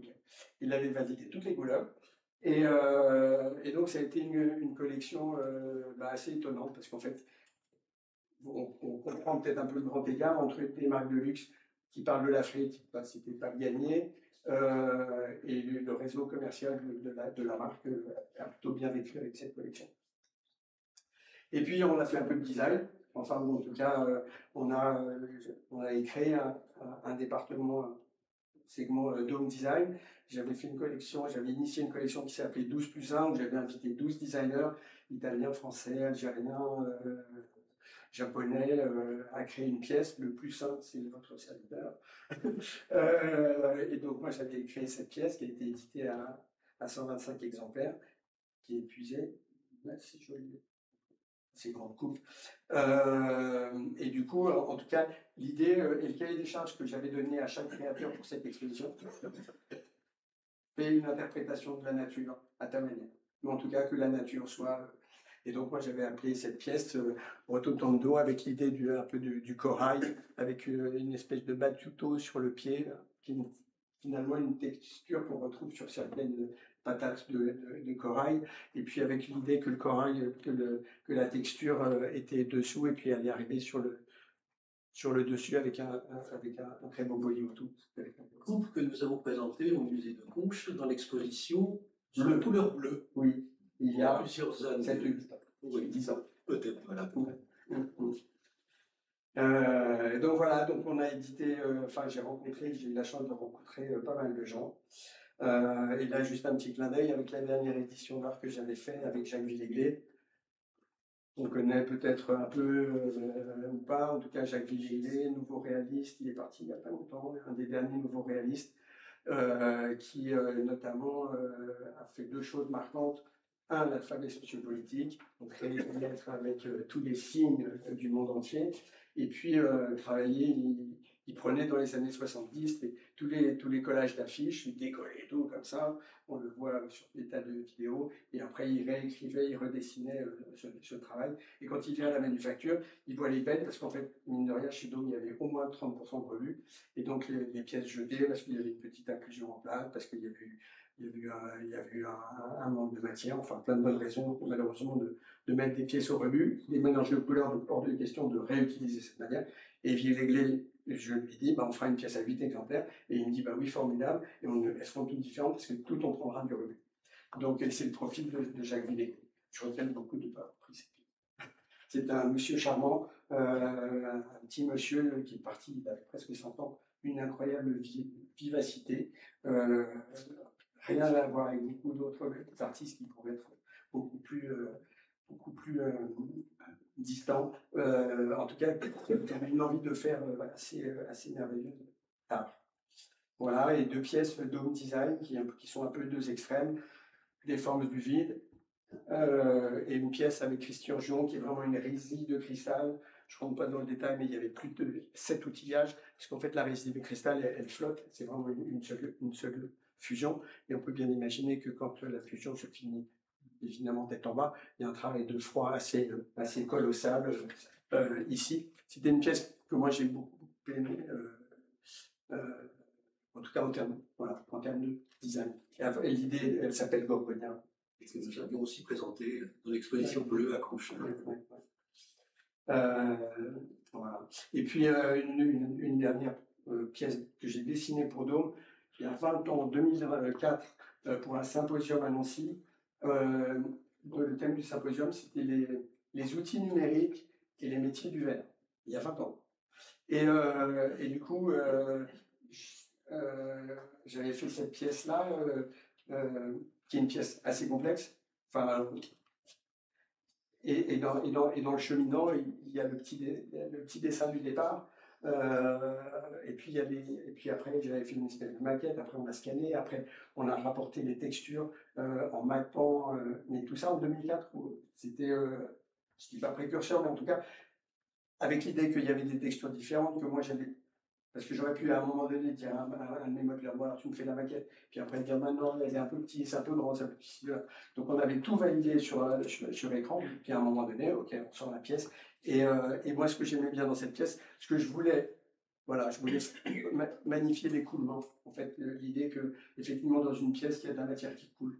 Et en fait, les deux couleurs l'ont assez bien révélé. Je voulais que ça soit une pièce qui parle du mouvement de la pâte de verre quand elle rentre dans un outillage. Et puis, ça a été la première pièce. Après, il y a eu un gros programme de développement pendant 3 ans avec le CIRTES à Saint-Dié-des-Vosges sur vraiment l'apport des outils numériques dans le développement des pièces. Et la pièce d'Armand que je vous ai montrée juste avant, on avait fait tout le développement numérique grâce à cette mise en marche dans la manufacture.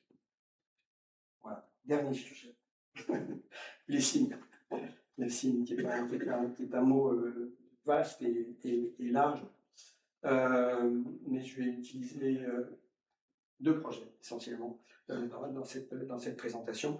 Ça, c'est un projet qui est d'une petite actualité parce qu'en fait, j'étais au Mobilier National en début de semaine. Je leur ai dessiné 3 projets de lutte pour la République.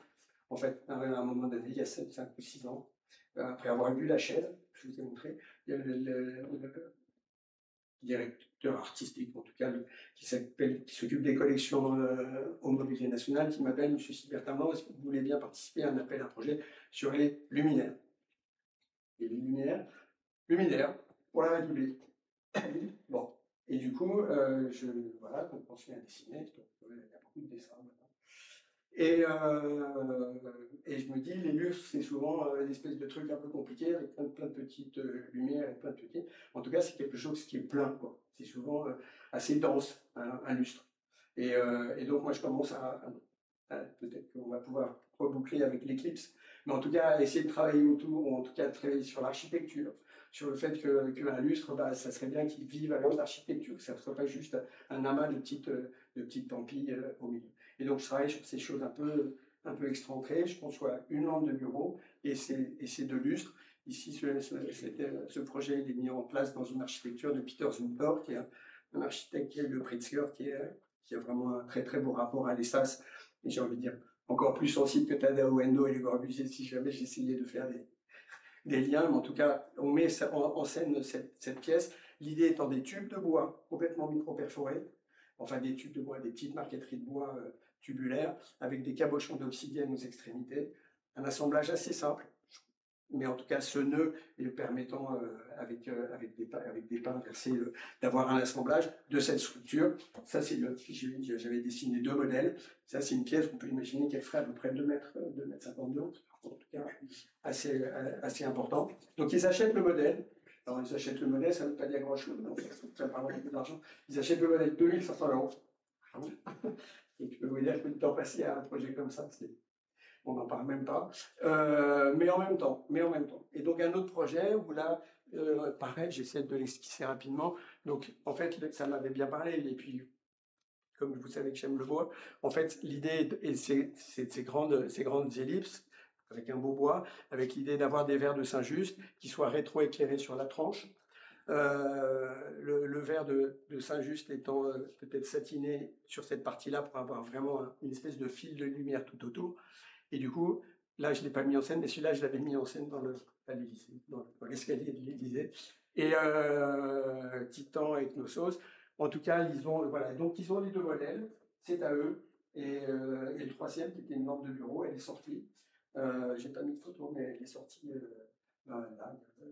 début septembre, avec un très beau cabochon d'oxygène. C'est juste une grande lampe de bureau, mais avec un très beau cabochon d'oxygène. Donc là, en fait, quand je parle de signe, c'est qu'effectivement, j'aurais pu parler en matière de design beaucoup plus longtemps sur ces objets-là, mais en tout cas, c'était de changer l'échelle et de changer la place de cet objet dans l'espace. Et puis peut-être de retrouver un lien à l'architecture qui est quelque chose qui me touche beaucoup. 2 projets liturgiques, celui-là réalisé pour l'église Notre-Dame au Cierge, obsidienne et coriandre, enfin cette espèce de résine minérale, un objet, c'était pour une chapelle à Épinal, et en termes de signes, tout est dit, je pense, dans les images.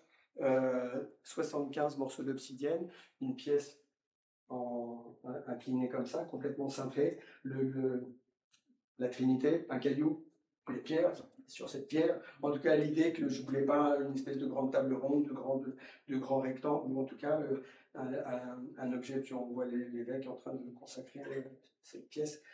Voilà, un objet modeste, mais en fait, il y avait toute la place pour mettre ce qu'il fallait. Et puis le tabernacle et l'ambon. La pièce n'est pas encore consacrée, donc elle n'est pas éclairée. L'évêque est en train de la consacrer, donc elle n'est pas encore éclairée. Mais ensuite, dans la vie de tous les jours, l'autel est comme celui-ci, avec une lumière à l'intérieur, pour mettre un peu de vie dans ces meubles. Et puis, le dernier projet, qui n'est pas des moindres, mais c'est avec un dernier que vous connaissez sûrement tous, Olivier Juteau, en tout cas, qui est pas très loin d'ici. Alors, cathédrale de Toul, très belle cathédrale, Toul, Metz Verdun. La cathédrale a fêté ses 800 ans en 2022. Petite ville, Toul est une ville de garnison. Aujourd'hui, toutes les garnisons sont parties, donc c'est, je sais pas, 15 000 habitants. Ils ont 7 églises, dont une cathédrale. Donc, et en tout cas, il y avait un appel à projet pour renouveler tout l'espace liturgique, parce que depuis Vatican II, les années 60, rien n'avait été fait. Et l'architecte du diocèse qui enseignait avec moi à l'École nationale supérieure de design de Nancy, on s'entendait très bien et connaissait bien ma passion du verre. Et il me dit, Jean-Baptiste, est-ce que tu veux bien te mettre en équipe avec un architecte en chef des monuments historiques pour concourir à ce projet?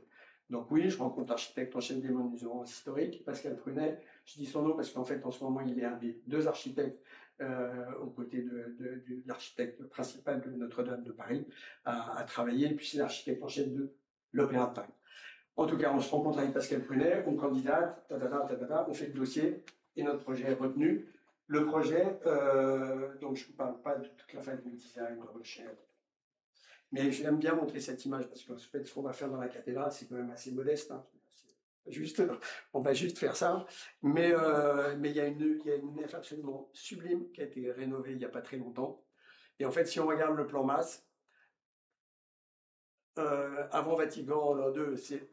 Pardon.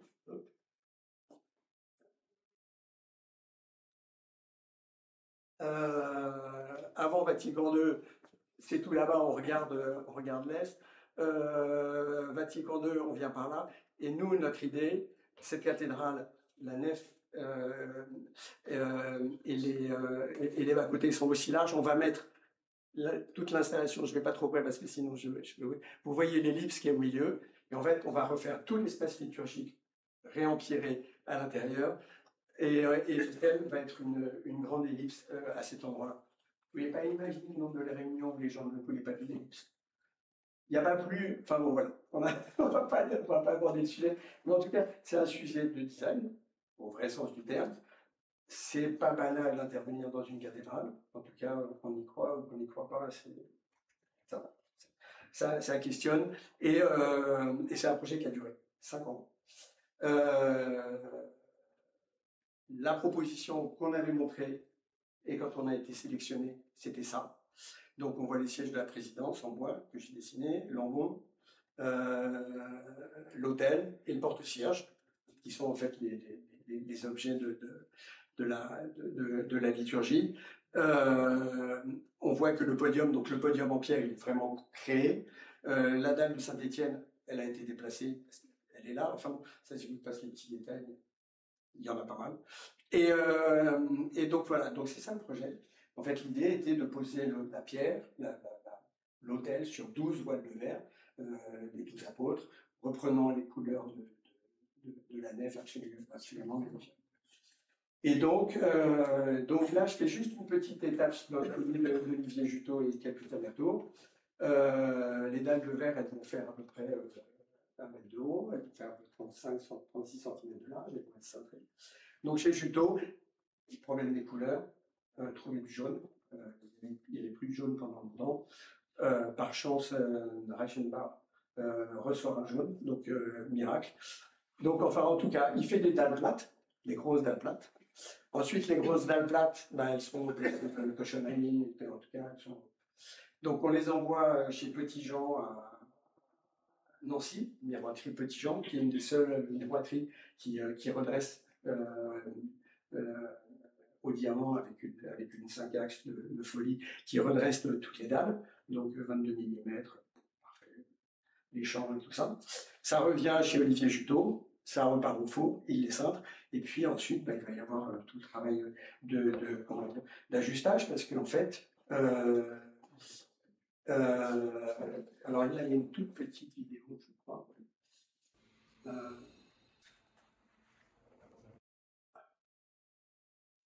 Et j'aime bien cette. Moi, je voulais vous montrer un peu le derrière des choses, parce que quand on voit l'hôtel fini, on n'imagine pas. Mais c'est qu'effectivement, ces 12 dalles de verre, elles sont toutes imprimées dans un sabot en métal. On a travaillé avec un socleur, qui est un socleur, j'ai découvert ce métier, qui sont des gens qui soclent les pièces dans les musées. Mais ce socleur, il fait le musée, le Louvre, etc. Parce qu'en fait, là, les pierres, les dalles du sol, il y a une plaque de tôle gigantesque qui était complètement fixée parce qu'il y a une question de la modulation, etc. Bon, ça sera peut-être en place dans 100 ans. C'est jamais, en tout cas. Du coup, c'est vrai que de travailler avec Pascal Prunet, qui connaissait ces choses-là, ça a été absolument incroyable. Je ne rentrerai pas trop dans les détails, mais 4 jours avant la consécration, l'hôtel était. Voilà, ça c'est 4 jours avant la consécration. Je dis rien de plus, mais c'était un cauchemar, c'était assez tendu. Et en fait, ce qu'on voit là, cette photo est bien aussi, parce qu'en fait, ce qu'on voit, c'est les dalles sur lesquelles ont été positionnées une tôle où il y a systématiquement le petit sabot, vous voyez, enfin, l'espèce de trottoir, donc les dalles de verre rentrent dans ce petit sabot-là. Et puis la pierre en dessous, elle a été complètement décaissée sur une 5-axes. Donc on a enlevé dans le plateau toute cette partie-là pour qu'une fois qu'on a posé la pierre, il y a la petite feuillure qui va bien. Et du coup, on a la pierre, une plaque de tôle en dessous, laquée couleur pierre, ce qui fait que globalement, on a vraiment de définition initiale une pierre de 800 kg qui pose sur du toile de verre et on ne voit rien d'autre. Et là, on est 3 jours avant la consécration.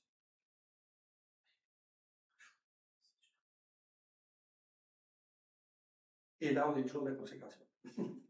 Voilà. Le 2 juillet 2022, une célébration assez longue, 2h30, assez empreinte de... et l'évêque qui est finalement le client à la fin de la célébration de Jean-Baptiste. Et donc on est content 5 ans après. Voilà. Voilà.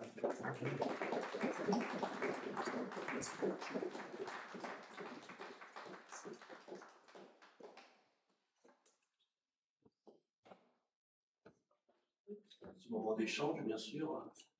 Si des personnes ont des questions.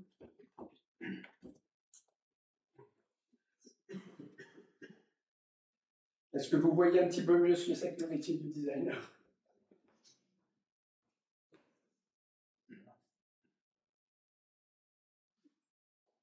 En tout cas, c'est de mettre en œuvre et de suivre toutes les étapes d'une intention, d'une idée, pour qu'elle devienne réalité.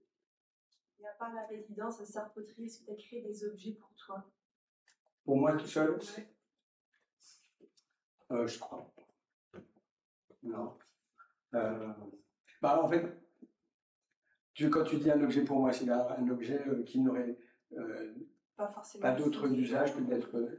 Pas pour forcément quelqu'un. Alors il y a des projets qui n'ont pas existé, mais ça on en a tous.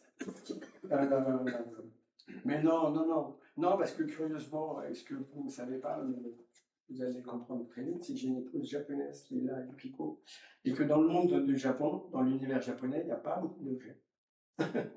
et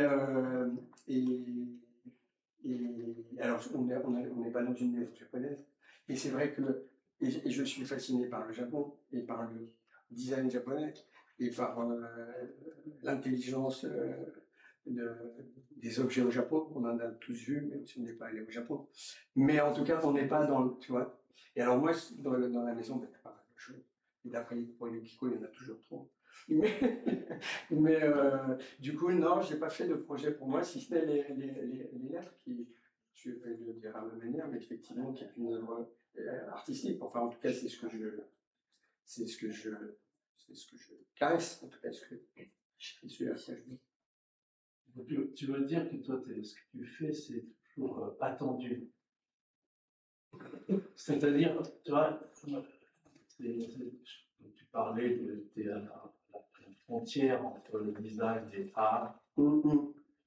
Et parce que justement, cette frontière-là, c'est pas une question de marché global, on ne voit pas forcément l'économie, mais c'est l'attente d'un marché qui t'attend, qui attend l'objet créé par un designer, ça peut être de tout ordre, et puis ce marché de l'art qui lui n'attend rien.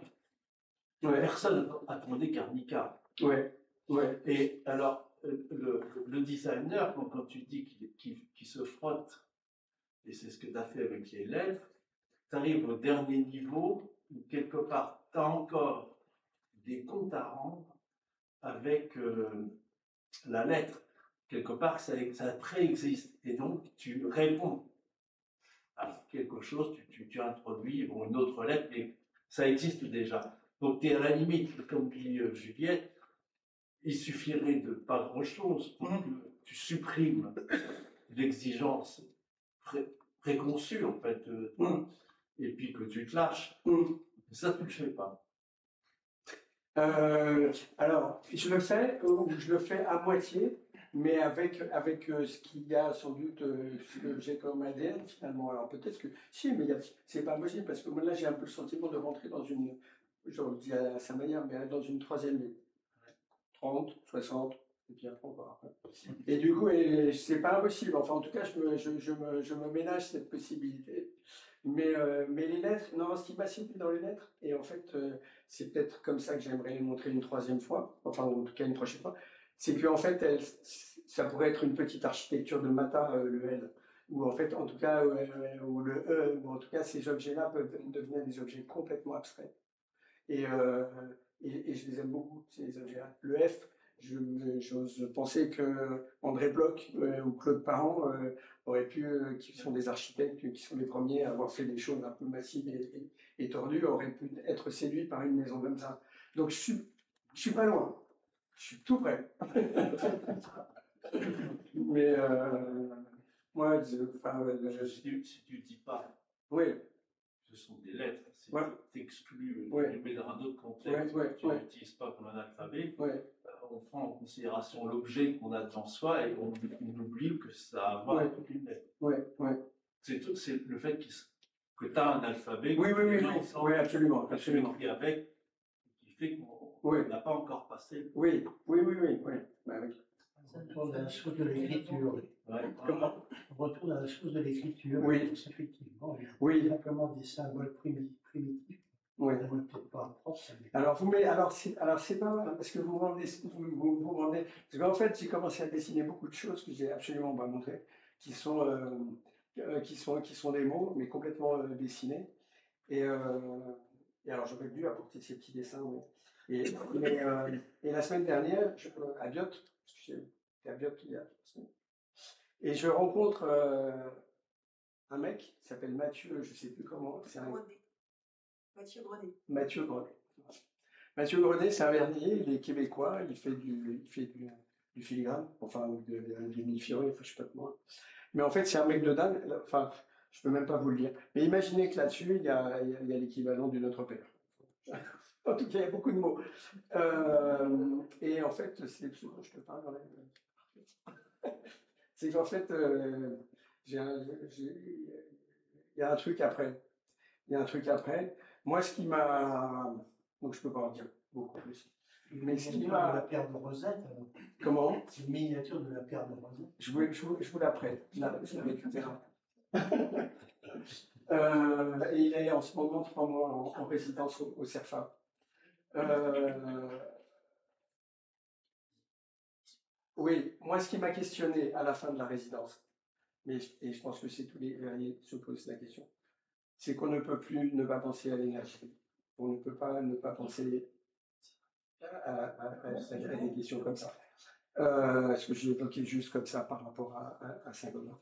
Et du coup, le projet d'après, pour moi, ça sera peut-être un projet qui sera complètement virtuel, qui parlera beaucoup de verre et qui sera complètement virtuel. C'est-à-dire que j'aurais pas consommé des milliers de mètres cubes de texte. Mais ça parlera.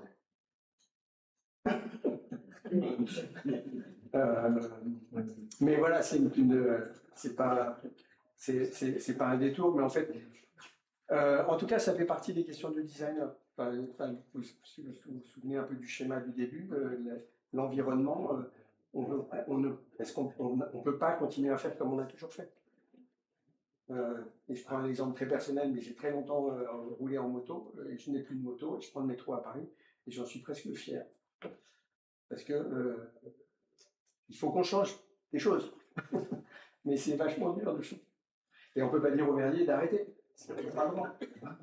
On n'a pas le droit. Ça serait très mal. Mais pour parler avec pas mal de verriers, on a pas mal qui se posent la question. Il y a pas mal de verriers, par exemple, qui travaillent dans l'atelier, dans des ateliers partagés. En tout cas, qui partagent des ateliers. Je vais être un peu provocateur. Mais vas-y, ouais. Si on avait un peu moins de designers qui produisent de la camelote, ouais. Qui font marcher les usines en Chine à outrance pour faire des choses qui n'ont absolument aucune utilité et qui sont complètement obsolètes au bout de 2 heures quand tu fais à ton gamin ou de de 8 jours quand tu me dis. Ouais. Déjà, ça, si on commençait par là, on n'attaque pas d'abord les verriers, mais bon, on commence à attaquer. Oui, je suis d'accord. Tu vois. Mais je suis d'accord. Je suis d'accord. Et en fait, moi, le truc d'après, c'est que j'ai dit, et encore il y a 3 jours, et le président du Mobilier National m'a titillé là-dessus, parce qu'il dit oui, mais vous arrêtez pas de dire qu'il y a trop d'objets, etc. Mais dis donc, vous continuez à en dessiner, alors vous pensez que les vôtres, ils sont meilleurs que les autres. Mais moi, je pense que je vais moins dessiner d'objets. Sincèrement. En tout cas, je ne cours plus du tout après la énième paire de fourchettes ou la énième chaise. Mais je peux le dire parce que j'ai l'âge que j'ai et que voilà, j'ai dessiné assez d'objets. En tout cas, si on me demande d'en dessiner un de temps en temps, je le ferai avec grand plaisir. Mais je pense que la chose, en tout cas, moi, le rôle, ou en tout cas, je me dis, c'est que ce que je cherche maintenant, c'est voilà, un endroit où les choses ont du sens.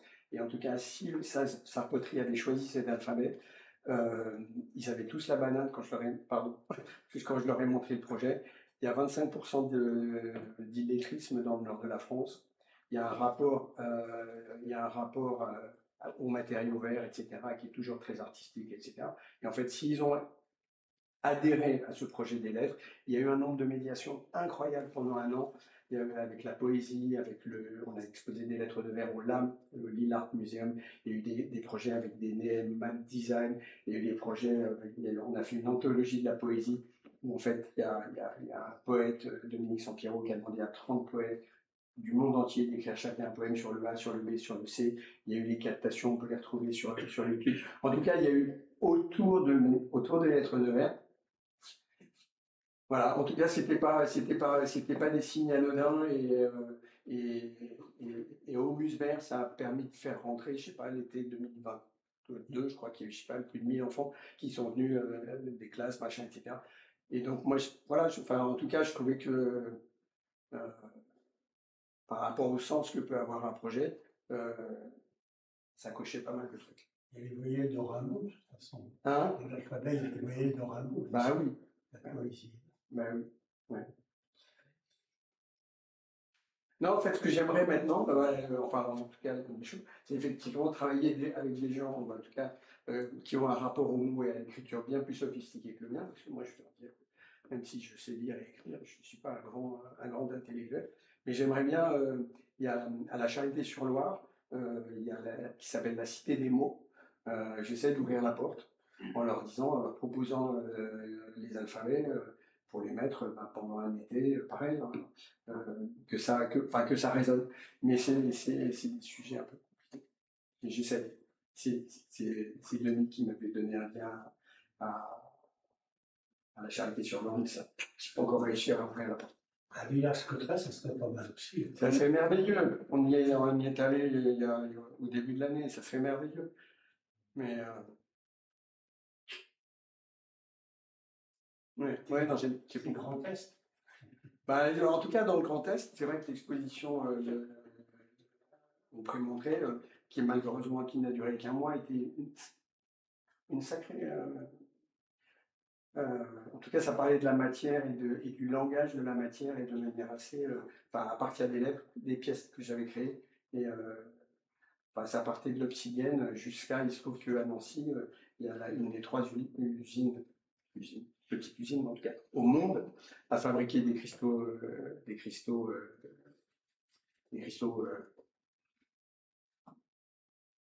préfabriqués, en tout cas qui mettent 3 mois à se construire.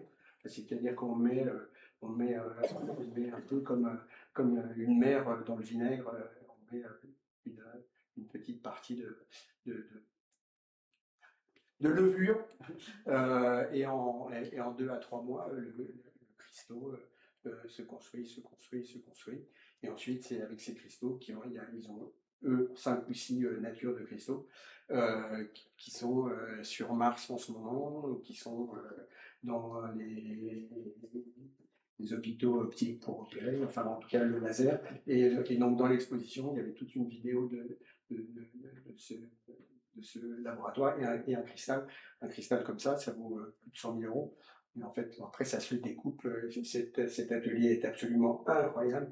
Il découpe ça, assez diamanté, les petits machins qui font 3 mm par 2 mm par 4, et ça part dans le monde entier.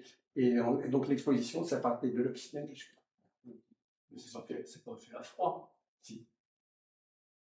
Ah non, non, la création avec une baisse de température chaque heure de millième de degré, parce qu'en fait, évidemment, si c'était en température constante, en fait, le truc, il s'auto-détruirait en permanence. Et en fait, c'est une salle qui est à peu près une salle froide, je sais pas comment on dit, une salle blanche. Il y en a deux qui sont, allez, c'est un peu 2 fois comme ça. Et il y a une trentaine de fours, en fait, qui sont des gros godets, hein. Et, et c'était incroyable. Et alors lui, c'était intéressant parce que le patron de cette boîte, il adore le cristal. Et je l'ai mis en contact avec le président de Cristal Saint-Louis, parce qu'en fait, les deux, ils travaillent le cristal. Et en fait, ils voulaient faire un film, je sais pas ce qu'ils en font. Mais c'était, ouais, et ça, c'est cette boîte-là à Nancy. Il y en a une en Israël et une aux États-Unis. Ouais. Pardon, je suis un peu dévié, mais. C'est une construction géométrique de la matière nouvelle par rapport à ce qui existe sur la planète Terre. Ce qu'ils font eux. Compris, oui. Ah non, non, en fait, non, non, c'est exactement, c'est en accéléré une construction cristalline. Minérale. Oui. Non, c'est pas du verre. Hein? C'est pas du verre. Il y a beaucoup de silice. Oui, c'est pas du verre. Oui. C'est pas amorphe. Ah non, non, mais non, c'est du CHA 4U M2. Enfin, c'est des espèces de compositions. Et je crois qu'ils ont 5 typologies qui sont en fonction des applications. Dans l'optique, ça ne va pas être les mêmes que pour des fumées sur Mars. Mais ouais, mais à visiter, c'est.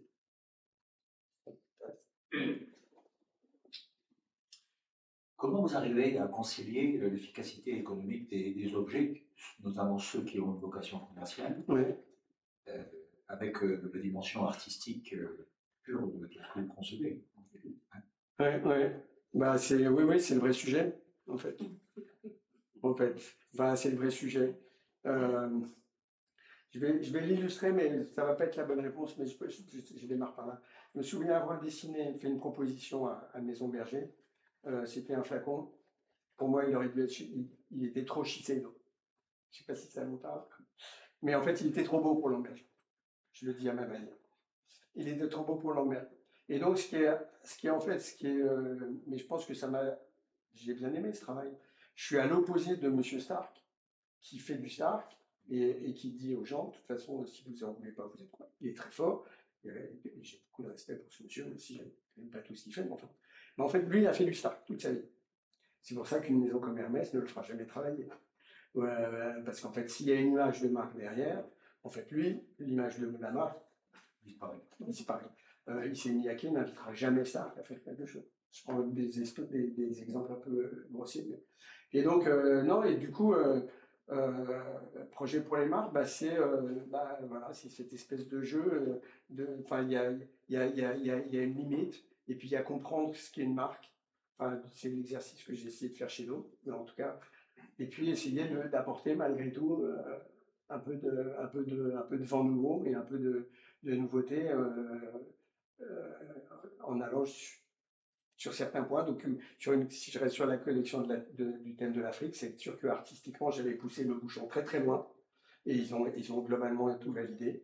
Et sur les collections, j'ai envie de dire que j'ai fait du mauvais Ilton Maconigo. Et donc, ouais, c'est un peu des compromis. Mais vous appréciez de travailler sur la pression économique Ah ben oui. Ah oui, moi ces flacons Lamberger là qui se font vendre du 40 balles, moi je suis assez fier. Enfin, je suis fier, c'est pas le sujet. Mais voilà, il n'y a pas un gravé luxe sur ma tête, quoi. En fait, tant que j'arrive à faire un objet bien dessiné à mon sens. Parce qu'en fait, quand Antoine dit il y a plein de mauvais designers, je peux le signe 4 fois, comme il y a plein de mauvais architectes. Et c'est plus grave parce que l'architecture, ça prend de la place. Mais non, en tout cas, c'est vrai que du coup, Eric l'a pas rappelé, mais moi, en sortant de l'école, je suis resté 3 ans chez Ricardo Zophil. un grand architecte néoclassique, une architecture qui, à mon sens, n'a sincèrement pas beaucoup d'intérêt et le temps est passé dessus. Il a fait tout Montpellier, par exemple. Il a fait la place de Catalunya Montparnasse, il a fait C'est pas Renzo Piano. Ah non, non, Ricardo Bofill, Catalunya. Mais au moins, pendant 3 ans chez Ricardo Bofill, j'ai tout dessiné au Nombre d'Or. Alors, ça peut paraître un peu rébarbatif et tout ça, mais je le dis assez sereinement, je n'hésite plus jamais sur la proportion des choses. Et il y a tellement de choses qui sont mal proportionnées. Alors, ça veut peut-être rien dire, mais un objet, enfin, voilà, enfin, il y a une harmonie, ouais, ouais. Et moi, en tout cas, c'est quelque chose que j'essaie d'avoir en permanence dans mes projets. Et alors, avec M. Brunet, on a carrément travaillé au pied carré du roi. Lui, si je vous montrais les planches, je disais, moi j'avais globalement tout dessiné au Nombre Nord. Le Nombre Nord, je me dis, le pied carré du roi, c'est genre le 14e ou le 15e siècle. Et du coup, tout est à la proportion. Mais franchement, vous aimez un truc, c'est parfait. Enfin, après, on peut aimer, pas aimer le projet, etc. Mais les proportions de cet ensemble dans la cathédrale, enfin, si on a un peu le sens des proportions et que c'est quelque chose auquel on est sensible, c'est l'enfer. Donc, alors, je sais pas, j'ai un peu dérivé ou je sais pas, peut-être pas vraiment répondu à la question, mais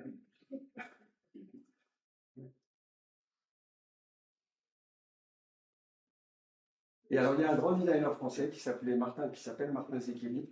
Il y a quelques années, il a fait une expédition à Beauvau qu'il appelait Ne plus dessiner. Alors, soit ça frôle la dépression nerveuse, soit un excès de lucidité. Donc, je ne sais pas où placer le curseur, mais il y a des artistes, enfin, il y en a certainement pas. Voilà. De dessiner, je crois. Simon Antap aussi. Bon, moi, je vais moins dessiner. Mais voilà, s'il y a un endroit ou un lieu où ça a du sens, voilà, ben moi je m'en veux pas d'avoir dessiné.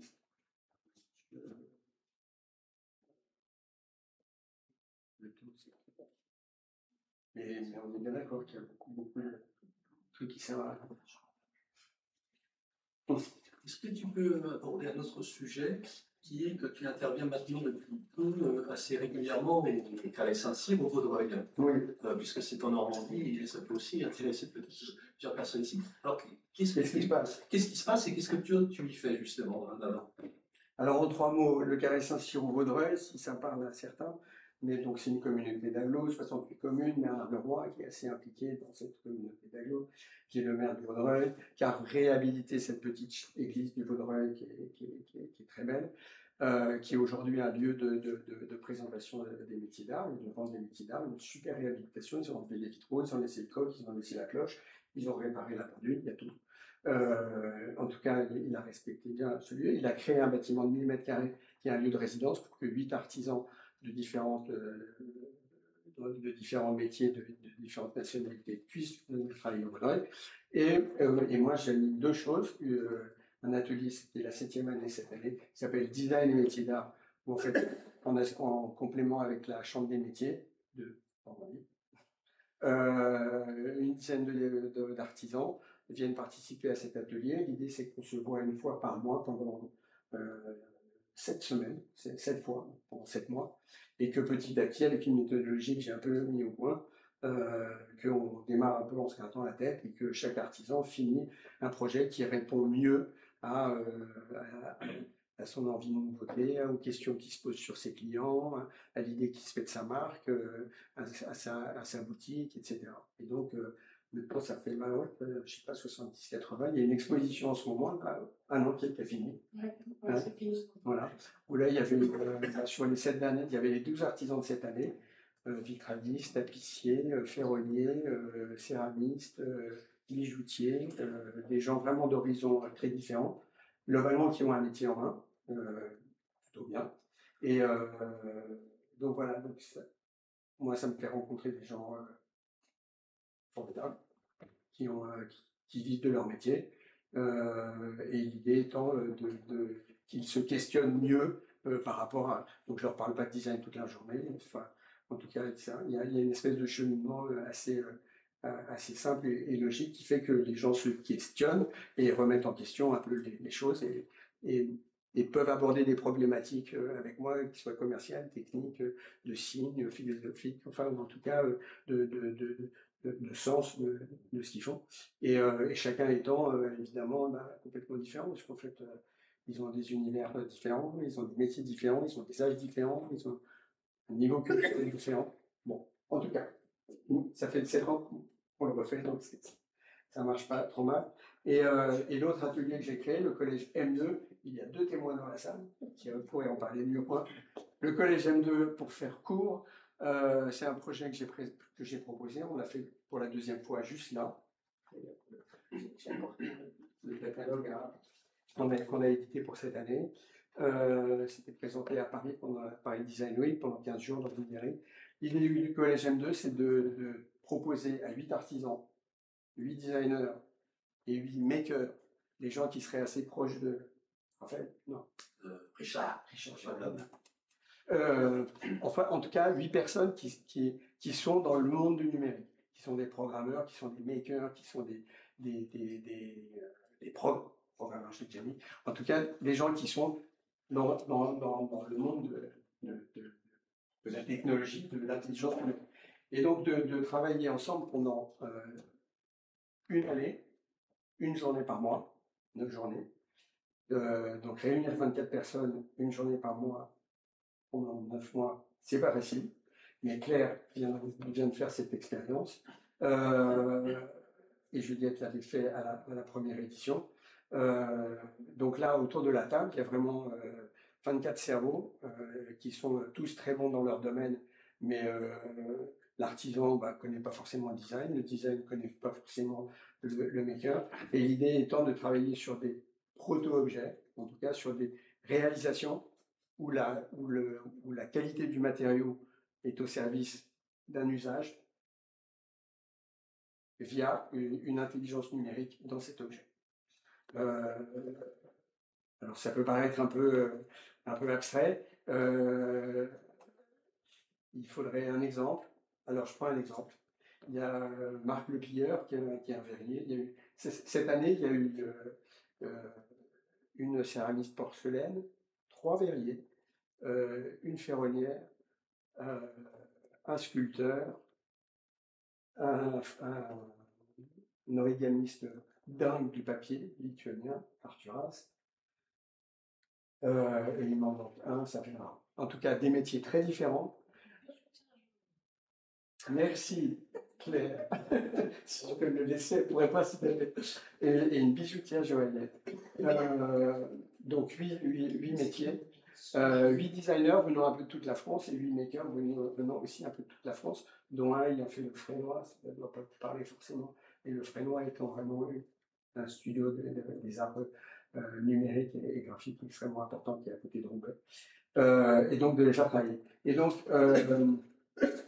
les 3 qui ont travaillé avec Marc Lepilleur, un maker qui travaille chez Schneider Electric, où il y a un site important à et la 3e étant une designer ayant fait le boule et connaissant un peu bien le métier de l'objet. Et là, l'objet sur lequel ils ont travaillé, en fait, c'est une espèce, je vais le faire simplement, mais c'est une espèce de pierre. Sauf que cette pierre, elle est en verre et en cristal, et qu'à l'intérieur, en dessous, il y a un ordinateur, mais plus qu'un ordinateur. Comment ça s'appelle quand Mélenchon était capable d'être là et là-bas? Merci. Et donc, ça projette dans le cristal un hologramme. Et en fait, il y a une caméra qui va vous filmer quand vous serez devant, et en fait, qui va analyser ce que vous êtes, et qui va soit vous faire vieillir, soit vous faire rajeunir. L'idée... Hein? On se voit dans la... Oui. Et en fait, l'idée étant de se confronter à la temporalité minérale par rapport à une temporalité humaine si fragile et si petite. Alors, au final, pareil, on peut aimer ou ne pas aimer l'objet. Et que ces 3 personnes-là aient réussi à avoir une intention qui intègre le travail du verre, qui est un travail de marque-pierre, il y a un travail assez particulier, en particulier, ça dit quelque chose. Et de la matière, mais qu'effectivement, il puisse mettre son travail du verre au service du mec du Schneider. Schneider, en fait, on connaît ce que Schneider a fait, c'est tous ces gens qui font. Et lui qui est quand même un cinglé du numérique. Et la 3e personne qui a effectivement sculpté, rapporté la laque qui va bien autour du verre, parce qu'en fait, il fallait qu'il soit opaque pour que juste capter en dessous, faire les bonnes inclinaisons, etc. Enfin, cet objet-là ne peut exister qu'avec ces 3 cerveaux. En tout cas, sur projet, on fait intervenir un peu d'intelligence artificielle, un peu de ChatGPT. Oui, forcément. On ne peut pas faire comme si ça n'existait pas. Moi, je pense que, enfin, moi, j'ai un âge que ça savez tous. En tout cas, je pense que moi, l'intelligence artificielle, je ne sais pas très bien jusqu'à quel point je vais rentrer dedans. Je ne suis pas sûr. Je vais essayer. Je ne sais pas très bien ni comment, ni pourquoi, mais en tout cas, essayer d'entrevoir quand même. Mais je pense qu'en tout cas, des gens qui ont 20 ans, ou des gens qui ont 30 ans, qui ont 40 ans, ne peuvent pas faire comme si ça n'existe pas. C'est pas possible. Et donc, c'est un peu l'idée de ce collège. C'est de donner au moins un temps d'expérience à un artisan, à un designer et un toqué du numérique, de gamberger ensemble, en partant de l'idée que le mec du numérique, il va écouter que le designer ou l'artisan qui va lui dire tes objets connectés, on n'en a rien à foutre, enfin, tout ça a au moins la chance de vivre pendant 9 mois avec ces questions-là. Moi, je suis pas du tout un fan mais on est tous utilisateurs, tous. Donc on peut. Il y a peut-être un fer à repasser avant que l'électricité arrive, n'existait pas. Donc il y a bien un moment donné, il y a un mec qui a inventé un fer à repasser électrique. Mais bon, la matière, le dessin, tout ça, à chaque fois, c'est au rendez-vous, parce que c'est quand même les artisans aussi qui ont œuvré, je veux dire, dans l'ensemble. Le bois, le métal, pour tout ce que tu exprimais, la matière est très présente, et le dessin est indispensable au départ. La machine, elle ne fait que reprendre ce qu'on va lui donner comme élément. C'est un outil, donc c'est ça.